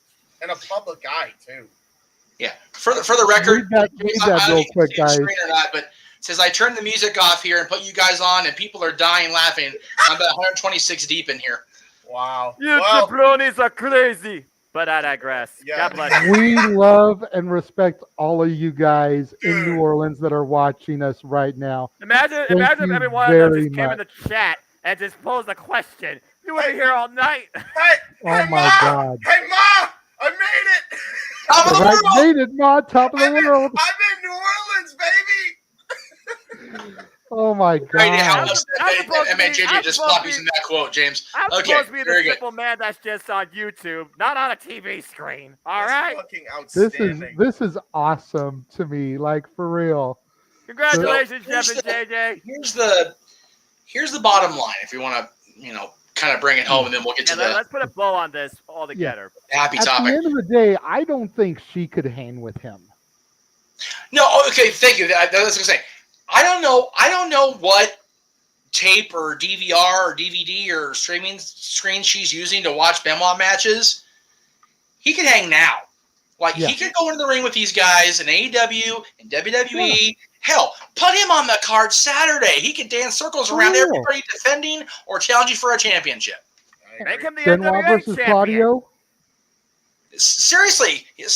Benoit and Malenko versus FTR. Yeah, seriously, give me another Punk Joe series with freaking Benoit versus Claudio. I'll buy the pay-per-view they make. Yeah, right? Exactly. Hey, Benoit, I know the TV. I know the TV that she has though that she's seeing this on. You know those old school monitors that WWE used to have in their announcer tables. She's watching it on one of those. Right, She's dark to see through. Like you're looking at it. It's like, how did JR do that for so long? He's looking at the TV. He's like, I don't know what the hell's going on here, son. What the hell's going on here? I have to look up toward the ring. The bottom line is Twitter has made us all far too brave and dumbed us down far too much. It's part of why I try to stay off of Twitter. Like, the only time you really ever see a tweet from me is when I'm plugging my shows. And I avoid Twitter like the plague. I barely post on Instagram. Yep. I am on Facebook, and even that I question half the time. The only reason I'm so active on Facebook is because my mom is on it, my dad is on it, my family in Missouri is on it. That's the only reason. If it wasn't for that, I probably wouldn't be on Facebook that much. I look at social media like this: Facebook, family, hello, wish you all blessings. YouTube. Instagram, pictures, stories. I'm on vacation or I'm seeing professional wrestling live. Damn it. Twitter, hello, talk wrestling live, watch the show, and promote predictions leagues. That's my social media activity. No notifications, nothing further beyond that. No other apps beyond that. Yeah, and it's one of those. Oh, we won, Jeff. Period. Thank you, Zach. You're awesome, dude. I love you, dude. All right. Yeah. The thing is, it's Zach, if you could get those people watching in New Orleans to come onto the YouTube channel and start Lord. super chatting, that would be awesome. Bring the show on here, please. Yeah, Please, yes, everybody go on right now. You count my friends. You count our friends here, seriously. But we still love you. Thank you so much for getting us that exposure. Buy my safety motherfucking sweatshirt. Do it now.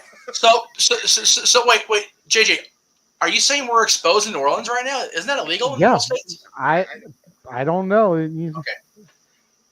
Anyways, reel it back in here. Good Lord Almighty. Jeff, you're free to bow out now if you'd like. If you'd like to stick around for the last topic, you can. If you're gonna bow out, congratulations again on 15 years today. Yeah, Crazy, Talk congratulations, wrestling. But let me just. I had to get you in here for this topic though, since this was your bread and butter, that first show. It really was, and I find it funny that once again somebody named Grace. People just can't handle Grace under fire, I guess. Heyo. Except for Brett Butler, because she's awesome. If you know, you're older than me, and God bless you for it. Let me just say it real quick here, so that JJ plugged my own freaking. I'm spilling the alcohol abuse. Let me just say this about tomorrow, since I don't want JJ to go too much into it, because it's really just a silly pet project at the end of the day. But I will be where I will be tomorrow. There'll be a Meech's Disney Fix is the Twitter handle. We'll be showing the original ABC broadcast from that day 67 years ago. So check that out. It's usually just my Facebook group that I do that with, but it's going to be the last one we do, so I'm letting everybody watch it. Hell with it. So anyway, have fun, you guys. And the last topic is a banger. So there you go. Have fun. All right. So bringing us back home from this, like I said, this was the main event topic, but I wanted something to kind of lighten the mood back up after this topic. So apparently, Paul White and AEW have talked to the creators of the Waterboy. They have gotten the rights to the name Captain Insano. An outfit is being worked on. This is apparently going to be Paul White's last hurrah. Is this really the way? Here, let me find the thing. The guy who wrote the Waterboy has approved. Tony Khan and I have secured the rights to Captain Insano. There's already an outfit made, the whole 9 yards. We're doing a lot of prep work, and this will be my last hurrah, so to speak. Is this the last hurrah that we really want for Paul White, though? Absolutely. You damn right. This is the freaking run. Do I need to say anything? Go ahead and elaborate, then, James. Go ahead and elaborate. Why is this the last hurrah we need for Paul White? This is going to give Paul White the moment in the sun to show off his comedy chops, his entertaining skills. He is going to be the Paul White that he always wanted to be, and I'm all for this. I can't wait to see what they do with Captain Insano. I damn sure can't wait to see the inevitable match he's going to have with Satnam Singh. There's a lot of things I'm actually looking forward to with this guy. I'm not even gonna sugarcoat it. I'm really looking forward to this. The only thing that can make this even better is if they got Billy Madison as his freaking manager. That would just be the icing on the cake, dude. Billy Madison coming out here. Oh, this guy right here, Captain Insano, we're going to have a word with him right now. Now, Captain Insano, you were trying to go for the AEW World Championship. What do you think you got to do in order to prepare for something so challenging like that? Botch! Bobby Billy Boucher is the character in Waterboy. Is it Bobby Boucher? Yeah, Bobby Boucher. Isn't it Trust me, Bobby Boucher. It's Bobby Boucher. Sorry. Billy Madison was a different Sandler movie. Ding. Different Sandler. Still both Golden Salmon movies. Just saying. Hey, I said the crowd in New Orleans was going to hate me. There you go. Oh, wow. It's a circle of life. Or it's a small world after all. Yeah. So the $1 million question then will be, is at Death Before Dishonor, are they going to announce that ROH finally has a TV deal? Or is it going to be Captain Insano as All Elite? Captain Insano, Ring of Honor. What the hell? No. I'm not sure about that one. I'm wagering the Ring of Honor TV or streaming deal sounds more realistic. But if Captain Insano somehow happens before All out, that'd just be icing on the cake for all wrestling this year. Yes.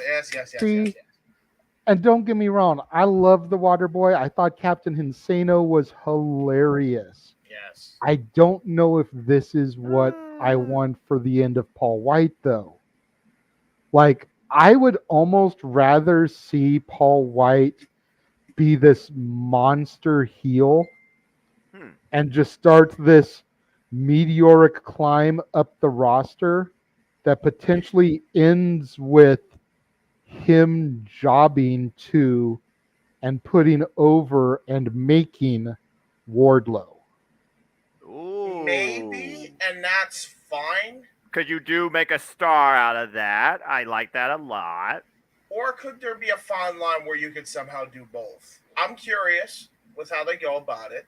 Well, the reason I'm happy for it is because I think this is how Big Show kind of wants to close out his career. Yeah, there's no other reason why he'd be trying to do it. Flexing more than just his physical capabilities. It flexes a personality. Yes. Yeah, so I can see it. I can see it both ways. And honestly, if AEW did something like Impact Wrestling does at times, where they do the throwback shows called IPWF, and you have all these crazy like gimmicks out of like a retro 80s, 70s type wrestling vibe. I mean, Captain Insano fits the bill. James, you don't know what I'm talking about, or JJ, there's shows called IPWF that Impact Wrestling does, and they have like the cutest characters do the most crazy of comedy characters that the crowd just eats up. Just go back and watch it. I think in one of the Madison Ray was a fitness instructor, reminded me of Olivia Newton. It's John from the Physical music video from the 80s. So nice. Yeah, it was pretty good. I totally get that reference. Yeah, I don't. Twitter made me dumb. You're young, Dave. Look it up on YouTube. Yeah. That Olivia Newton-John video was it was akin to like porno for 80s kids, for real. Well, also that watching her in that tremendous video. Like you put that video side by side with her as Sandy at the end of Grease and that leather outfit that was like stitched onto her. Guys were losing their shit over that. I haven't seen leg warmers that hot since Eric Perez's "Call on Me" music video. Damn, I got that. Accurate. Is this what Jeff, if you're gonna keep dropping in to just say a word, then bring your ass in here and speak on the topic. Jesus Christ! You're the star of this thing anyway. Come on. He didn't want to be doing too much tonight with the way that his voice has been, with the fact that he's going tomorrow. You know, and he's kind of said privately to us how I've kind of taken the reins over this show anyways. Coming up with so many of the topics. So and this is fun. Going back to that music video, I mean, hell, the person that was the freaking instructor in that video started her own fitness line, so kudos for her. That being said, Captain Insano in AEW, please and thank you. That sounds hilarious. Even if it's just for like a one-night thing or a short-term thing, the possibilities you could do, and maybe have Tony Schiavone show up in a bow tie like that. That bring out even a different side of Tony Schiavone's personality. I love everything about this potentially happening. I really do. I couldn't imagine them going to this lengths for a one-night thing or even like a short-term couple of month thing. I feel like this has to be like at least minimum a 1-year run. Maybe even 2. You know, from like all out to all out. It could go the distance. There's comedy gold with this. And the fact that AEW likes to use BTE to convey some stuff as well, James, you already know what I'm saying. Jeff, do you see the comment? Give me Captain Insano and John Silver at the same time. That is comedy gold BTE waiting to happen. title. That's a tag team waiting to happen. Yes. The one from Cody, Jeff, yeah. He has 20 people in his DJ booth who want to ask questions. Oh, Lord. Bourbon Street Q&A. Yeah. All right. Bring him on. That's all I got to say about that. Bring him on to the actual anchor tied to their ass. Bring him in. Shit. Zach, we have completed our topic. Bring whatever you want forward. Go ahead. We have completed all our topics, Zach. Yeah, aside from getting Jeff's thoughts on this, since he wanted to just pop in and say little one-word things. If y'all have some questions for us, if you want to suggest a topic, that's going to take a super chat. But if you got some questions, You can ask anything. throw some ask open mic night anything. There you go. Open mind night. Literally, So here- nothing's off limits. While we're waiting for the questions to come in, I'll ask the three of you, since I'm the trivia guy here, since Greg's not here. Oh, What does the Waterboy movie have to do with where I'm going tomorrow? Don't know. I'll be honest, don't know. JJ? I don't think any point. I rode the Columbia with Adam Sandler. I didn't know that, but cool. No. I'm blanking. It's been so long since I've seen Waterboy. That's the only thing I could think of. Produced by Touchstone, distributed by Buena Vista. There you go. Oh, Touchstone! I didn't know that until right now. I remember that. I remember that. But studio. yeah, once upon a time, I rode the Columbia sailing ship with Adam Sandler. Tried to get a picture with him. Politely asked him. He said no. He's doing family time. I obliged him that. But I do have a picture that pops up in my memories every now and again. That's awesome. Of him like from a distance at the front of the Columbia sailing ship, and me where I was with my mom and all that stuff. Yeah, the one celebrity interaction I remember. Let's go ahead and do this since we're not talk about this anymore, really. Did you have anything you wanted to add about the Captain and Say No thing, Jeff? Not really. Quickly, like, I think it's great. I think it's funny that Paul's deciding, you know what? He's at the point of his career. I mean, he signed that redonkulous 10-year deal with WWE, wrote it out. God bless him. Yeah, exactly. Made the money he was going to make. They weren't going to use him the way that he wanted to be used in the WWE anymore. And he wanted to go have some fun and ride his career out. Why not? Shit. Yeah. But the one celebrity thing I remember that we never talked about because it was such a fleeting, brief thing. When the submarine voyage was first converted, like right around, not first converted because we weren't hanging out too much at that point, but when we first started going around that time, it was you and I want to say Dylan was with us, and Dylan's mom was definitely with us. But Jennifer Love Hewitt was coming off of the submarines we were going on. Do you remember that? No, I do not. Yeah, she was coming off of the submarine, no makeup. I mean, she's totally with family, completely like dressed down, like not wanting to be seen. I think it may have been Dylan's mom that saw her because she was such a fan of, I think, was Party of Five she was on? Is that the one she was on? I think so, yeah. Just like kind of like, oh shoot. And, of course, people being who they are, they started to swarm her. I stood back and, just kind of, love you to meet you type thing, because I've had, doing what I've been doing for so long, you have to learn to not bum rush people, because that's the whole reason they're there, is to not have to be bum rushed. Which was part of our last open mic night discussion. If you guys go back to the post Money in the Bank edition, you can see us covering that topic there.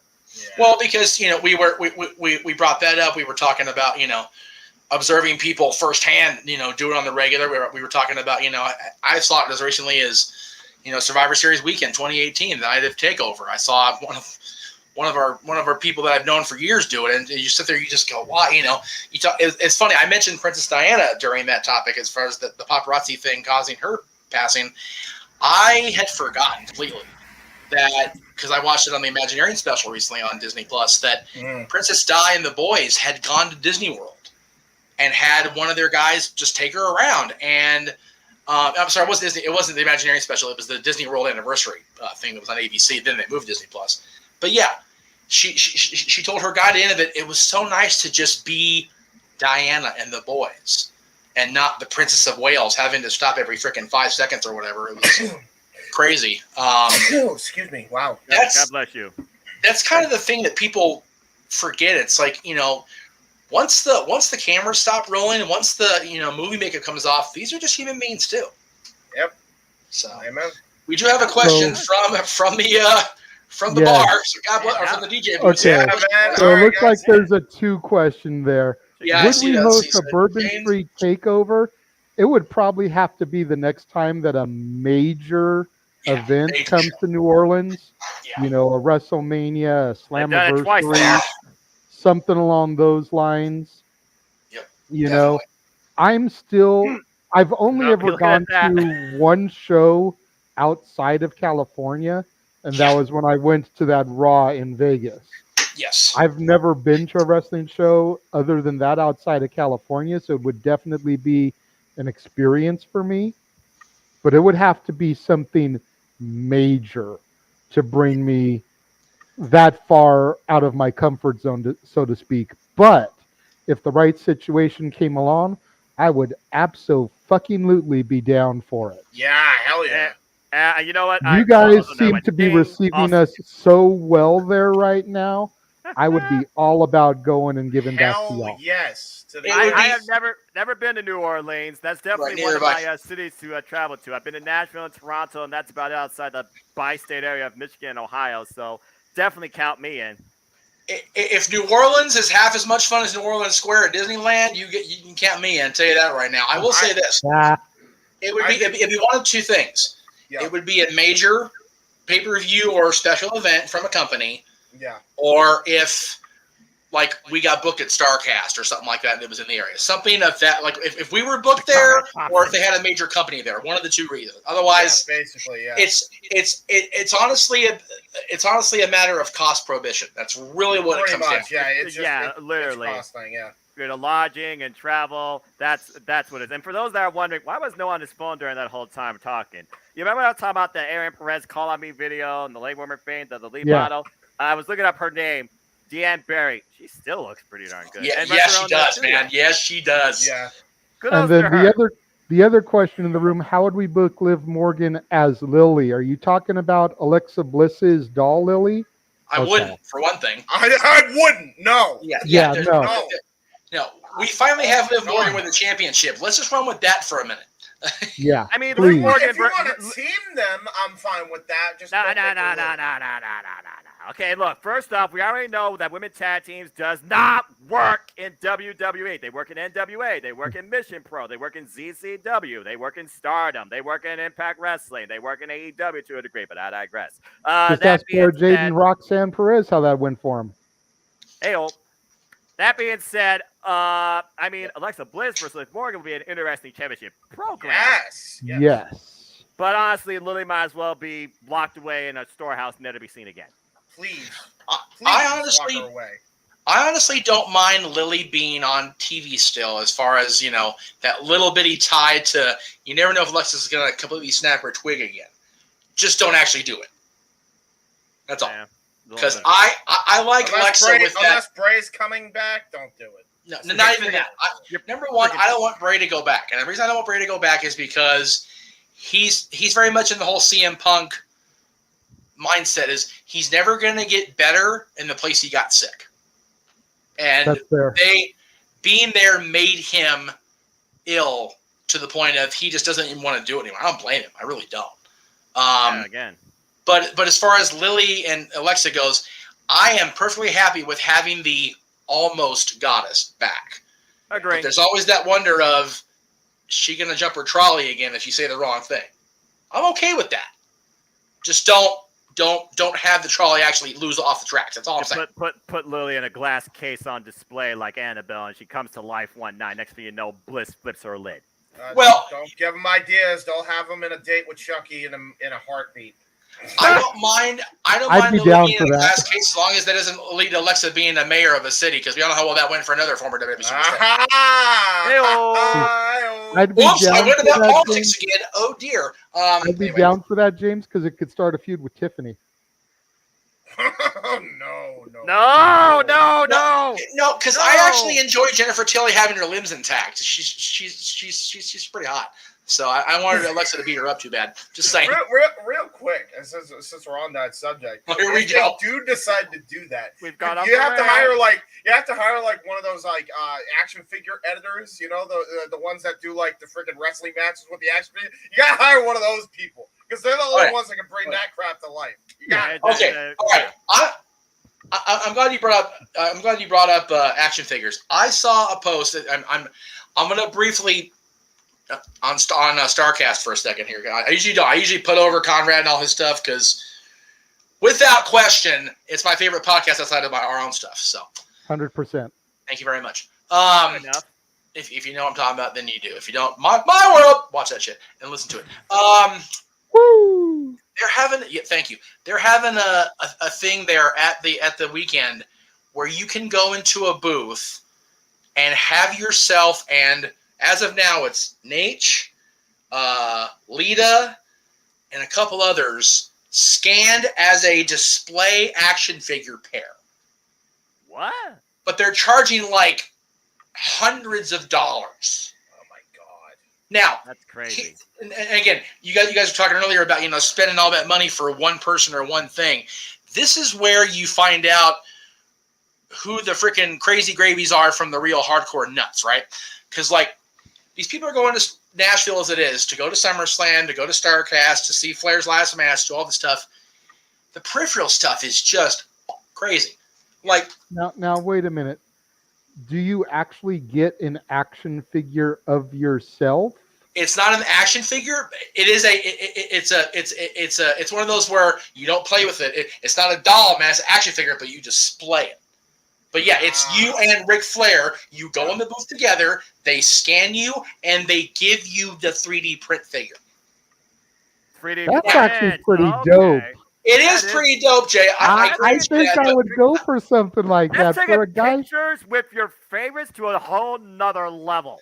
It Yeah. does, and For a I guy that had so many action figures back in the day, know, me too. I would love to have my very own action figure and to have it alongside a Ric Flair, a Lita, a William Regal, whoever else they've got in there that's part of Conrad's family of people. Yeah, You know, I'm a trying to remember who it is actually Shivani, they a have on the. Bischoff, a whoever. That would be just freaking amazing. Like, Jeff, for you, I could imagine you and Bischoff getting scanned together and then getting like little NWO shirts on them. And Jeff actually has yes, his own you know. NWO action figure alongside God. Eazy-E. Like, I could Oh, just it's too see that. brilliant. For the man So- here that celebrates their anniversary every year. Yes. So, but here's my here, and like I said, I don't disagree with the act of doing it because it's wonderful. I think it's a really cool idea. My whole thing is the sheer cost of actually doing it is just beyond anything. And again, we were talking earlier about spending money. For a brief moment, JJ, you can vouch for me on this because you and I talked about it. For a brief moment, when they announced Undertaker's first signing, after he said he was going to start doing these appearances, Right. it came down to he was going to charge, I think, $200 for a picture and $200 for an autograph, separately. Yep. And I wrestled with it. I really did, because it's my dad's favorite. It's probably going to be a once in a maybe Rock Cena twice in a lifetime thing. But that's it. Mhm. Like, you're not going to get that. And then when he did it again, the price jumped way higher. Yeah. So it's one of those, should I have done it? And then it's like, well, then you start second guessing yourself. So you really don't know, how it would work out. But it's just, I can't, it would be wonderful to have a display of myself standing next to Ric Flair, standing next to Amy. I'm trying to find the damn tweet that they put out because I'm trying to get the cost of it, so forgive me here. But I guess what I'm trying to go with it is, back when Undertaker made the announcement, I had no qualms about even considering it. Right. But I guess I've matured on the money spending front, because now I just go, Yeah. I can't. Like, it's not financially responsible. It's crazy. Yeah, priorities before passions. I totally get that. There's a reason why, for example, I haven't bought like anything outside like wrestling travel or like a memorabilia or anything like that since pretty much moving, because I've been trying to reestablish my credit, for example, since purchasing this place. That's why I haven't really gone anywhere or done anything or bought anything. I've just been continuing trying to work and move forward, basically recovering. So I get that, because trust me, there's a lot of stuff that I was tempted to do. I was tempted to go to Ohio Fest to meet Butcher, Blade, Bunny, like Powerhouse, Hobbs, Road Dog, and it's like, okay, pictures and autograph. Oh, that sounds cool, and it's right there in Youngstown, just a bus ride away. But then I got to figure out a hotel, and they're like, I want to, but I need to be smart. I can't. Try it again maybe next year. I just follow Ohio Fan Fest now on Facebook, so hopefully they do that again next year and have several of those great talents and more. Because I've never been to like a wrestling convention or anything like that outside of one SummerSlam Access meet and greet And that was back in 2019 in Toronto, where I did meet the likes of Chad Gable, Kurt Angle, and of course Claudio. So, Nice. and even that for a first time experience, and Adam Cole and Shayna Baszler, that was fun, and I would definitely do that again if it was financially, possible. SummerSlam Access was our bread and butter back in the day. If today hadn't been moving day for us, I seriously was going back and forth over the fact that Deborah was at the Wrestling Guy store. Like me and Jeff are going to be doing a show about the incarnations of the Horsemen here in a couple of weeks. Like to have been able to talk to Deborah and possibly get like a little snippet of her talking about her time with Jarrett being grouped in that, and with Mongo, who everyone has seen. Everyone's seen the pictures of Mongo lately. Like, holy crap! Like, it's so sad. It is. It's sad to see what he's deteriorated to, but okay. Give me weird fall Mongo back. I miss him. But it would have been cool to have gotten a little snippet of her to have inserted into that. But priorities today was moving day. Had to get the U-Haul. Had to get everything up here. Go ahead, Jeff. I don't see Flair on the list anymore, but they may have just made a different link for it. But the other people are Amy DeMa, Mojo Rawley. I don't know. I can never say Dean's last name in my life, but it's Mojo Rawley, and then the lady formerly known as Nia Jax. Which again, whatever. I'm not gonna shit on the person. It's like whatever. No. Single package. Me plus one wrestler, $300 plus fees. Jeez. Me plus two, or no, two fans and one wrestler, $400. Party package, which is me plus three, or me a friend plus two, or me two friends and one wrestler. That's the VIP party package, $500 plus fees. Damn. Now, again, you're being immortalized as an action figure or a collectible next to, in theory, your favorite, wrestler. Versus taking a picture with like a virtual or cardboard or person through a green screen. So for you it'd be Lita, Jay. For me it'd be. Here I am rocking my OG Hardy stuff. So exactly.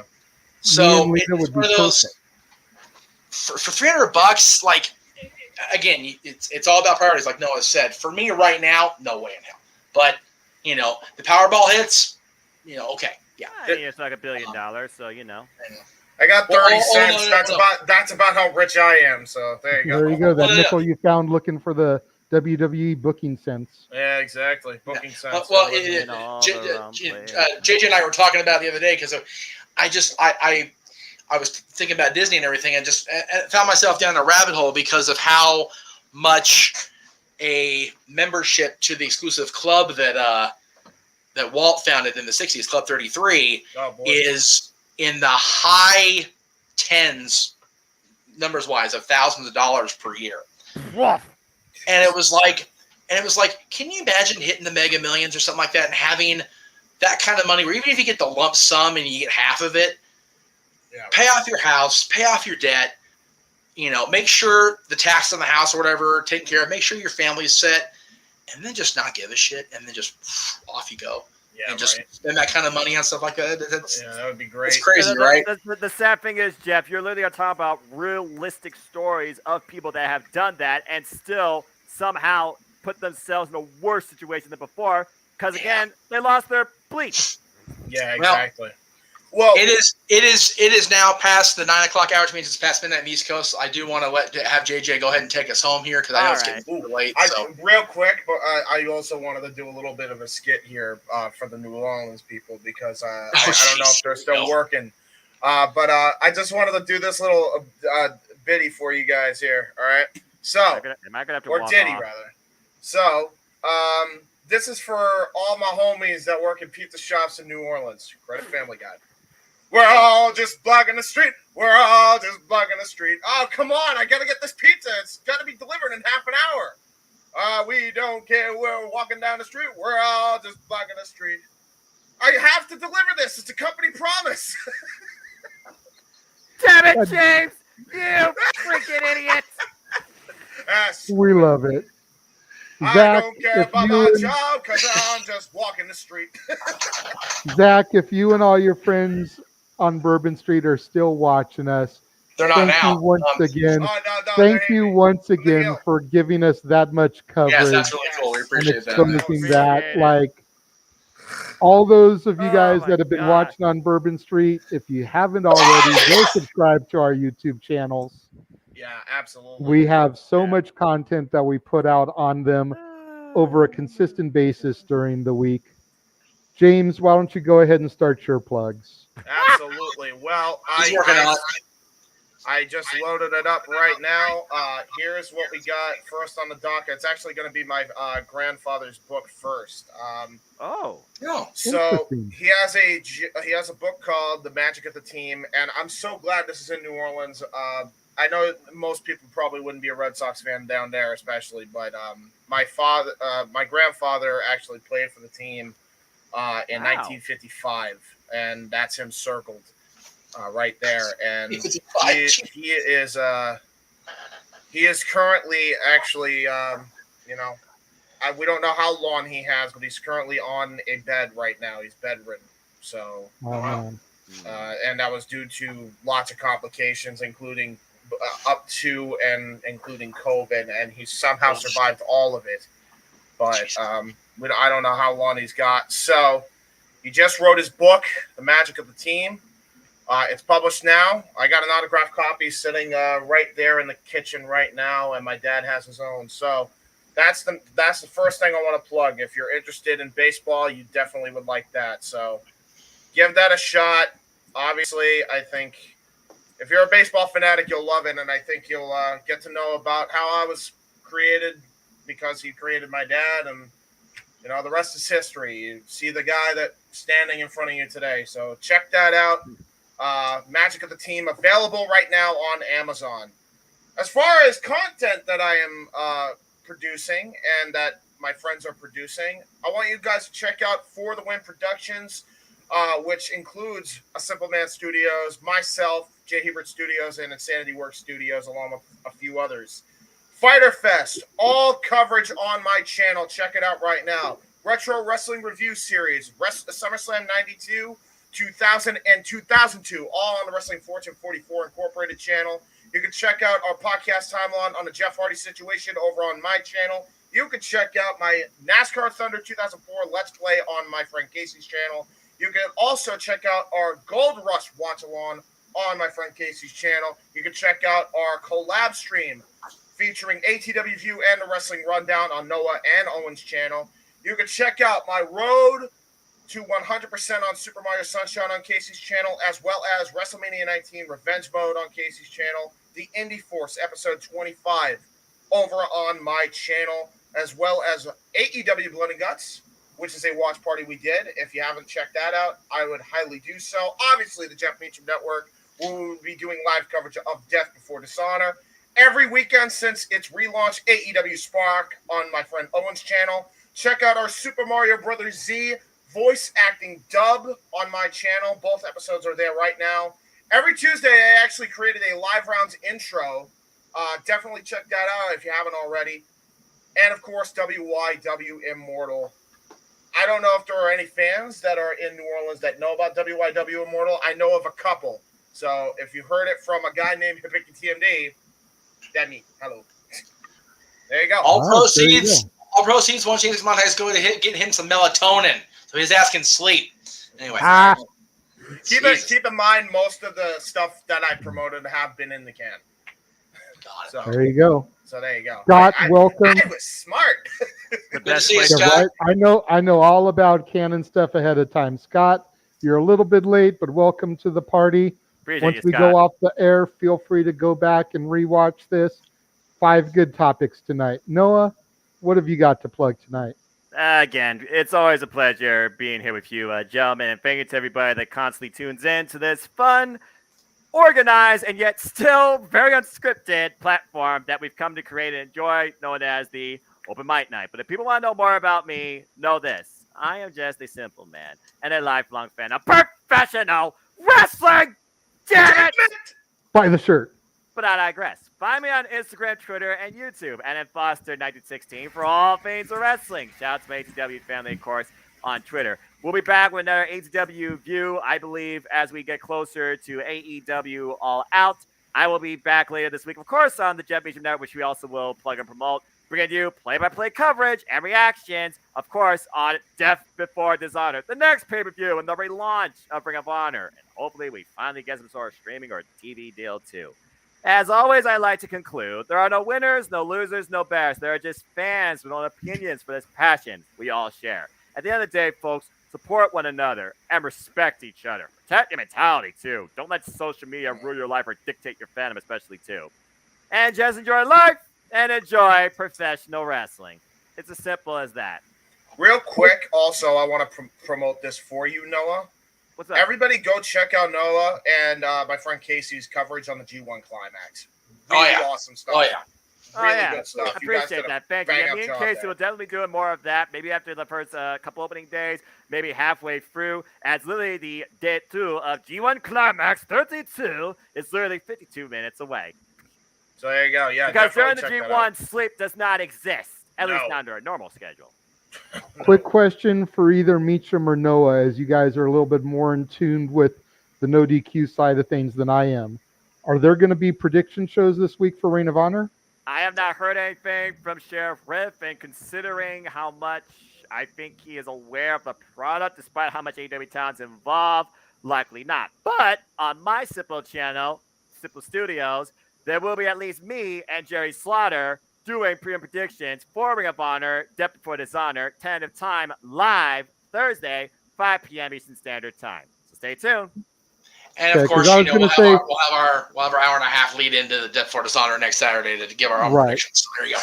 Right. What I was going to say is that if there was coverage over there this week for it, I know you do virtually every predictions podcast that there is on YouTube. You're going to be a busy man these next 2 weeks with Death Before Dishonor and then SummerSlam. Oh, I'm well aware. And then I got Emergence in August for Impact Wrestling. And Noah, did we decide about Flair's last match after I gave you that last match they announced? If I can afford it, you can count me in. I will do my best to get you the link since you helped me out with the AEW Ring of Honor link. I'll try to reciprocate because, man, And I'm happy to be a part of it. Oh, and how could I be so stupid to forget about this for women's wrestling, damn it? NWA, freaking Camille, the women's tag team champions. How the hell did I forget her? I am so sorry. And yes, also, folks, there will be coverage here for NWA 74, yes, in August. Or 4th, Yes. I believe. The 4th, yep. Watch. And that will be in August as well. Again, wrestling barely has any reprieve. I wonder how I even have time to sleep, but I digress. Yeah, it's nuts. Especially Jeff- how much I enjoy. I know you plugged the Disney thing earlier. Do you want to throw up the collaborative graphics so we can Well, start going I through was trying to everything? message you privately, but I couldn't get the thing to work. I actually went ahead and broke it down for you. That way we can give everything their own individual love here. All right. Well, then, like James, I am a very busy man. I have got pretty much everything canned for the rest of July except for new release Saturday, the 30th, the day of SummerSlam, because that movie doesn't hit Netflix until the 22nd of July. So, can't review it and watch it until I can watch it. It's true. But tomorrow, make sure you check out a brand new episode of The War Zone, the weekly acquisition report, where I show off the newest additions to my ever-growing movie library. And much to the chagrin of many people involved in my life, it somehow continues to keep growing. It's like the Energizer Bunny. Yes. It keeps growing and growing. This coming week, we've got Mulan, Pocahontas 2, Journey to the New World, and Tarzan for our look inside of the Disney Vault. Saturday, new release Saturday, once we step outside the Disney Vault. Thank you, Thor, Genesis and Phil Love Collins, for and the Thunder. Tarzan soundtracks. What's that? Thank you, Genesis and Phil Collins, for the Tarzan soundtracks. Continue. Right. Right? Mm-hmm. Like, legit, I get in depth with it on the show, but I want to say that out of the Renaissance period, next to the Lion King, like the Tarzan soundtrack is like number 2. Right? When you've got Elton John and Phil Collins doing your music, like everything else is just subsequential. Pretty Yeah. much. Yeah. JJ, JJ, I think you can account for this better than because knowing me. When I was doing my countdown to going to Disneyland in June, and I came on Tarzan Tuesday, Thursday, and I put the image of Tarzan and Jane in the Tarzan treehouse with "You'll Be in My Heart" as the backdrop. Does that song not just wreck your shit more than now you're a parent? Little bit, yeah. Like, why does that become a thing? I hate that. Like, every time I watch countdown, it's like, I can't be in my heart. The emotional convey between Yes. mother and child or husband and wife. Emotional damage. Emotional, yeah, pretty much. As All I right. was saying, though, once sorry, I my bad. exit out of I the forgot. Disney vault, you've got Thor: Love and Thunder for new release Saturday. Of course, there will be another episode of the War Zone next Sunday. Yes. We've got Ask the Dads this coming Monday, July 18th, 4 o'clock. We'll be live, baby live. Another opportunity for you guys to ask us whatever you want, be it wrestling related, non-wrestling, movies, music, whatever. Last week we did like one segment of wrestling talk. Everything else was other stuff. It was so cool to do an Ask the Dads where wrestling wasn't the primary focus. It's definitely a refreshing Monday, to say the very least. Yeah. It was kind of cool. Yeah. I hope you have yours loaded for Tuesday. I'm ready. Yep. Tuesday, of course, will be the anchor show for the Jeff Meacham Network, Talk Wrestling. They had the 15th anniversary celebration this past Tuesday because Aaron Rift wasn't going to be available for this evening's broadcast. Yes. So if you haven't already checked it out, make sure you go and check that out. Frankie Kazarian made a special guest appearance on Talk Wrestling. You never know who will show up. I saw Big Vito on the No DQ review today. Who knows might pop in on Talk Wrestling this coming week. Hey, it's one of those things where I put the link out there. People want to click on it and pop in. I'm not going to refuse them unless they're outright douchebags. There you know you who go. you are if you are. So anyway. Wednesday, as always, will be the Greg Cherry Show, both here on the Jeff Meacham Network as well as obviously over on the Greg Cherry brand. Thursday, we're dark, right? Nope.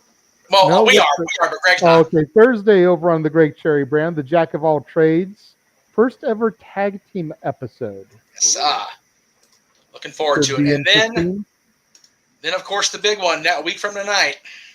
Yes. Ring of Honor. Go! Let's freaking go! Claudia versus Jonathan Gresham! But not digress. Oh my gosh, let's freaking go! No. Don't digress. Be all the excited. Seriously. Bring the excitement that I can't bring. As a play-by-play guy, I have to control my excitement. Yes. But I'm not going to be able to be there to bring the excitement. So bring some of that excitement for me. Yes. I've got no way to watch Ring of Honor. I probably won't be on until the post-show open mic night. Yep. I will be sitting here. Thumbnail, by the way. I will be sitting here. I'll be watching your guys' live stream so I can at least keep up to what's happening, even though I can't see the action. I can hear you guys calling it and describing it the same way that I watched Forbidden Door. So you guys do such an amazing job on those. That is how I know what happens on those pay-per-views. 5 championship matches right now has been booked for Death Before Dishonor. All Ring of Honor championships. Nothing else so far. What the world are they going to add this Wednesday? Bro, I was so skeptical. I was so nervous when Tony first announced he was buying the company. I really was unsure about what we were going to see because there's so much unknown still about what we're going to see. But as they've announced who's coming back, as they've announced who's working within it, the two companies, it's turned out to be something that's going to be really special. And I'm very much now looking forward to whatever they bring us, because I was such a fan of Ring of Honor. I was just dismayed I couldn't get a consistent chance to watch it on the regular. So I'm glad I get to do that. I hope the TV deal, whatever it materializes as, is set soon because we need something. But then, JJ, honestly, you mentioned it's the only thing that's holding Ring of Honor back right now is the fact that they don't have that TV deal. It literally Yeah, did. And going back I'm to of our the mind- conversation, hold on a second, Jeff. Going back to our conversation 2 weeks ago in the post Money in the Bank open mic night, Yeah. Right. do we even need a TV deal or should it just be a streaming deal? Streaming.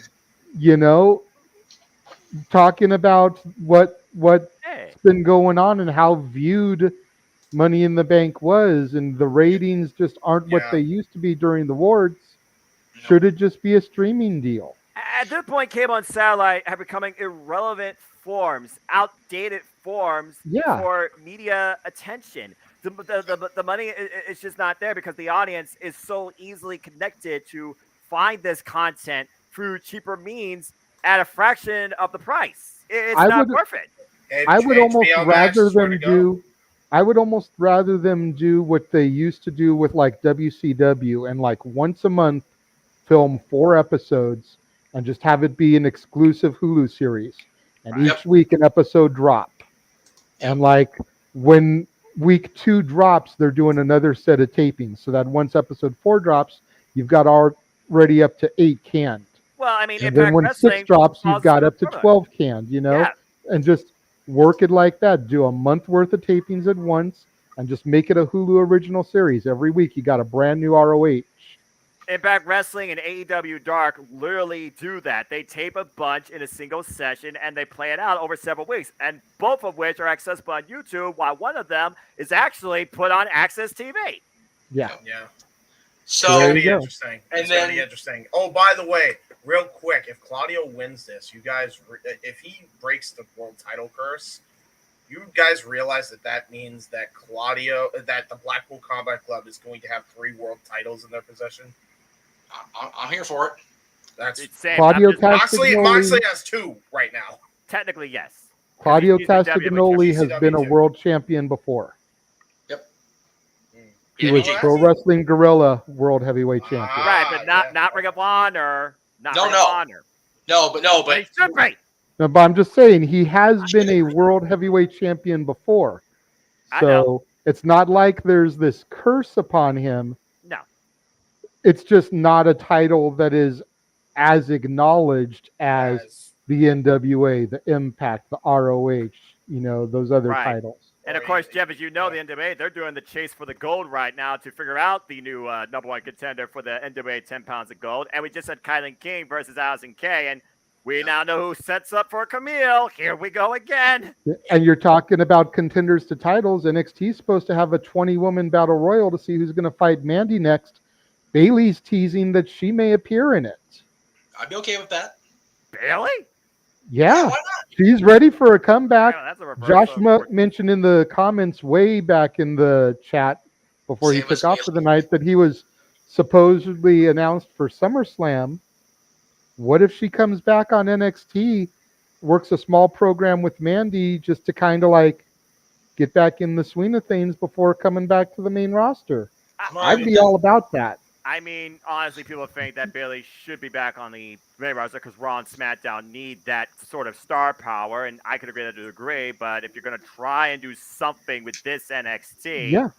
I mean, Bailey you figure might be Natalia, the you one figure person relatable enough with her character, heel wise now versus face originally, that could actually work to take the towel off man. Natalia and Dolph both have come down here recently to kind of help elevate Cora Jade and Braun Breaker respectively. Yeah. Could Fair enough. Bailey be in line to help boost Mandy? There you go. We'll find out on Tuesday. So You will, not my NXT. The next time you'll see all 4 of us together, as far as covering anything besides post Ring of Honor Open Mic Night, of course, will be SummerSlam. SummerSlam. SummerSlam. The final PLE that James is going to be involved in. Yes. It's going to be a somber day to say the least. Yes. But we understand his decision to step away from WWE PLEs, even Can't the blame Big you there. Four, But honestly, I feel like me and Noah have built up enough of a rapport that we'll be able to carry him in your absence. As Yeah, long you as you're guys- still you guys- down, as long as you're still down to come into the post-show open mic nights, or maybe even into the pre-shows on occasion, just to give your 2 cents. Yeah, hey, we've got if you I'm covered. gonna come on open mic nights, He gets 5 cents. He can afford that now. yeah, exactly. Yeah, I can. Also, like, Hey, I'm trying to not have him go broke. You know, Oh, I give got you you. 2 cents. He still he got is- 3 cents for the That's next one. I need to keep my brain cells in check as well as my financial situation. Anyway, We all need to do that. What are you talking about, boy? yeah, that's true. Real quick, also, you guys could also stream this on my channel still. If I'm coming into open mic, It's on there. that's fine by me. It's on there. It's all good. It's all good. Again, Jeff Meacham Network. If Impact Wrestling is the mecca of the professional wrestling industry, Jeff Meacham Network is the mecca of the internet wrestling industry at this point. Look how many Thanks. I channels he's appreciate got that. here. And I appreciate And then- Jeff. Like I said, this is all fun for me. And then definitely on my channel, definitely with me along for the ride, Noah, if we can get him hooked up, we will be, oh boy, covering that. Because I'll tell you what, I don't know if you guys are following along with the posts from this particular area of the internets. The last match they announced is a legacy match. Representing the Rock and Roll Express, Ricky Morton and his son, accompanied by Robert Gibson, Okay. versus Brock Anderson and Brian Pillman Jr. with Double A representing the Horsemen. Nice. That's gonna be the semi-main. It has to be. That's the then and the now freaking colliding with and each for other me- If you do cooperatively. not have the Horsemen in at least a semi-main on a Jim Crockett Promotions card, right. you're booking about as good as turning Cora Jade heel a week after winning the titles with Roxanne Perez. Horseman versus Rock and Roll as the lead-in to Ric Flair's last match. Can we Don't just give it- call 86, please? Like, hello. Don't give them ideas that might have Brock Anderson turn on Brian Pillman. Don't. Right. Or do they wear As around? long as I get to see that Anderson spine buster, that's all I care about. The spine on the It's so pine. crazy. If you watch the special they're doing as far as the lead-in, like in talking about Flair's last match, the actual thing they're airing on the ad-free shows platform, and then on Fight TV later in the week, Brock looks so much like Arn. I had to double take for a second. I really. Oh did. yeah. Oh yeah. The first time I saw him, I was like, "Holy crap! If that is not the spitting image of his papa." Seriously, and seeing his. Go ahead. Seeing his image pop up with Pillman, and then the backdrop being the Horseman music that from '98, I was like, "Oh my god!" So Yeah, right. that was cool shit. I was And then gonna Monday say they're gonna announce Flair's Probably opponent. Flair probably looked at Brock Anderson. And he's like, Arn, you're Right. not retired. Oh boy. I was gonna say, and we would be remiss to not mention that on Thursday the 28th, Jeff and I will be having our definitive rankings of the top 10 Horseman incarnations. Working on it. Hang on. a minute. And just a spoiler alert, Paul Roma is not in the worst incarnation, nor is Sid, who literally tried to stab Arn Anderson backstage. I still Right. can't believe you don't have Sid in the worst. When you see what the rankings are, I think you will understand why. Oh, I'm going to be Yes, listening to but- this at work. I But guarantee you that. we are looking forward to doing this, presenting this. I don't remember if we're doing this live or if we're canning this. Up to you, brother. At this point, But I am looking forward to doing this. When we first talked about having this show going up around November, Starcade I'm Brothers. the one who came up with the rankings. Right. That's pretty cool. I submitted them to Jeff and I was like, this is what I think. And he was like, I can't argue with you. No, you can't. So for me, the guy who was wrestling was the furthest thing from my thought during the entire run, essentially, of the Horsemen. Like, my Horseman was Flair, Arn in the managerial role, Mongo, Benoit, Malenko. That was my Horseman, like literally There you the final incarnation. That is a pretty damn good incarnation. That is For me that to is. go, but my point being is that for that to be my knowledge of the Horsemen, and for me to come up with the top 10 and get stamp of approval from Jeff on it, that makes me feel like I did my work right.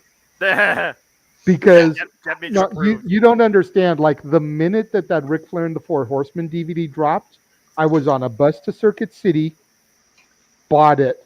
On a bus back from Circuit City, DVD in my player. I was watching, doing homework.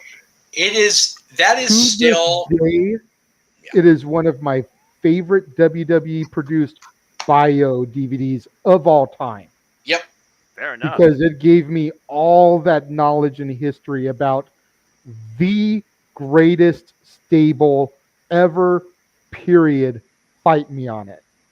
If it wasn't for the Four Horsemen, the stables that came to follow, that followed a similar design, not necessarily by identity, but by maybe, mentality, by membership, by the amount of members, by the changeouts, none of those would actually exist, in my opinion. And this is coming from a Exactly. guy True. born in 1992 that loves pro wrestling, had to go back and do it. Again, if it wasn't for Jeff teaching me about the NWA, I probably would have known Dooley Squad probably about the Horsemen. There you go. Yeah. Here's the deal. So I that's why I'm looking so forward to this. Go ahead, Jeff. I'm sorry I keep stepping on you. No, you're good. You're fine, dude. It's whatever. I like into this. You guys all know very much. I've said it many times. When I finally take my last breath and they drain the fluids, I'm gonna bleed out black and white and red. It's gonna be a thing because the NWO is my bread and butter. They always have been. They always will be. But I do acknowledge the greatness and the legacy and the symbol of excellence. Always. You can't deny that. Any No. wrestling fan cannot deny this. If you don't know this, but you've seen this, you owe it to yourself to find something or YouTube something regarding freaking this. I will say this, and then we'll try to let everybody go night, especially me, because I gotta be up at freaking 4:00 or 3:30. Where the hell I'm is? just going to watch G1 in 30 minutes, but go ahead. That too, yeah. If y'all want to watch G1 Climax, please do that. Give New Japan all the love. They need that shit too. Ishii versus Tanya, let's freaking go. But I digress. Go ahead, Jeff. So I have to definitely put over Dick Bourne for having this collection of books that led me. When JJ brought this up, I'm like, oh, dude, let's do this. And I co-signed on it partly because it wasn't far off after rereading and absorbing all the history and remembering everything about the history of the Horsemen. I was like, dude, you hit it spot on. So there is that. Yeah, The second thing, the Horsemen DVD is probably the greatest WWE biography release that you will never see again. No. They won't put that. Because it came out in April 2007. Yeah. So there you go. So, 2 months, two and a half months later, it was in the ether. It never happened. Pretty much. But I got it. JJ's got a copy, and Oh yeah. like if I can find a way, if I had the technology know-how to upload that to anywhere but YouTube, so I don't get my ass pinged, do it in a heartbeat. Because it's that good, and that it's one of those that most of these WWE they're puff pieces that kind of rewrite history. The Horseman one is spot on. Yeah. Yeah. And I think that's because they had Flair and Arn pretty much helping produce that shit. Yeah, No you shit. figure how many Keep better horsemen people. came back for that? The only horseman that could have been contacted at the time, because you figure Sting was still with TNA, so that was, and they weren't talking enough where it was going to be a thing at that point. Right. The only Same with horseman. Jarrett. What's that? Said same with Jarrett. Yeah, Jared too. So yeah, but okay. So, well, depending on who you ask, Jarrett was or wasn't. We think he was, for the record. And But as far as the only horseman of any significance that was not asked back that should have been, I think, was there's two. Sid, and I think that's because Arn was heavily involved in production. There was still a lot of heat there, and then I'm not sure where Mongo was at in his life at that point, so he wasn't on the DVD. Right. Everybody else was back. Everybody else. I mean, I heard they talked to Lex, but Lex was still kind of in legal trouble at that point. But everybody that could come back did come back, and it was really cool to see some of those guys talk after all this time. It was really cool to see the perspective on the DVD, and I hope that our special can do it enough justice where we can talk about the Horsemen and without shitting on the worst ranking and without hobbing the knob of the greatest group, but just we'll give a unique perspective and then try to explain why they are the greatest faction of all time. And JJ mentioned we were into this in November because that's around the time that Starrcade would usually happen, but with Flair's last match coming up in July at the end of this month and everything going on in Nashville, including an on-stage Horseman reunion Starrcade cast, God, I'd love to be there for that. It's one of those things where, you know what, the timing's right.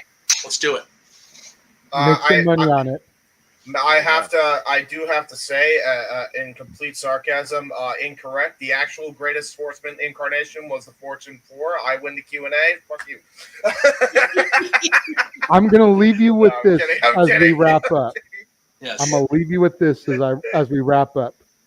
If Paul Roma can be recognized as a Horseman, so can Jeff Jarrett. Goddamn it! Absolutely. Amen. For James Hebert. That means that Flair was a part of NWO, though. Huh? Think about it. That means Flair was a part of the NWO because he associated in the WWE incarnation. He associated, but he never officially joined. That was like Rick Steiner. He was on the peripheral. He never actually was inducted. They actually announced Jarrett as a Horseman in the ring. On Nitro was a thing. Yep. But we'll talk For about it on the James 20th. Hebert, for the simple man Noah Foster, for the man, the myth, the legend, Jeff motherfucking Meacham. Oh. I am the Renegade JJ Williams. Raymond, hope you have a happy birthday next week. Thank you all for tuning in to Open Mic Night. We will see you on all of our various channels throughout the course of the week, and we will all see you again right here on whichever channel you're watching this after Death Before Dishonor next Saturday night. Have a good evening. We're now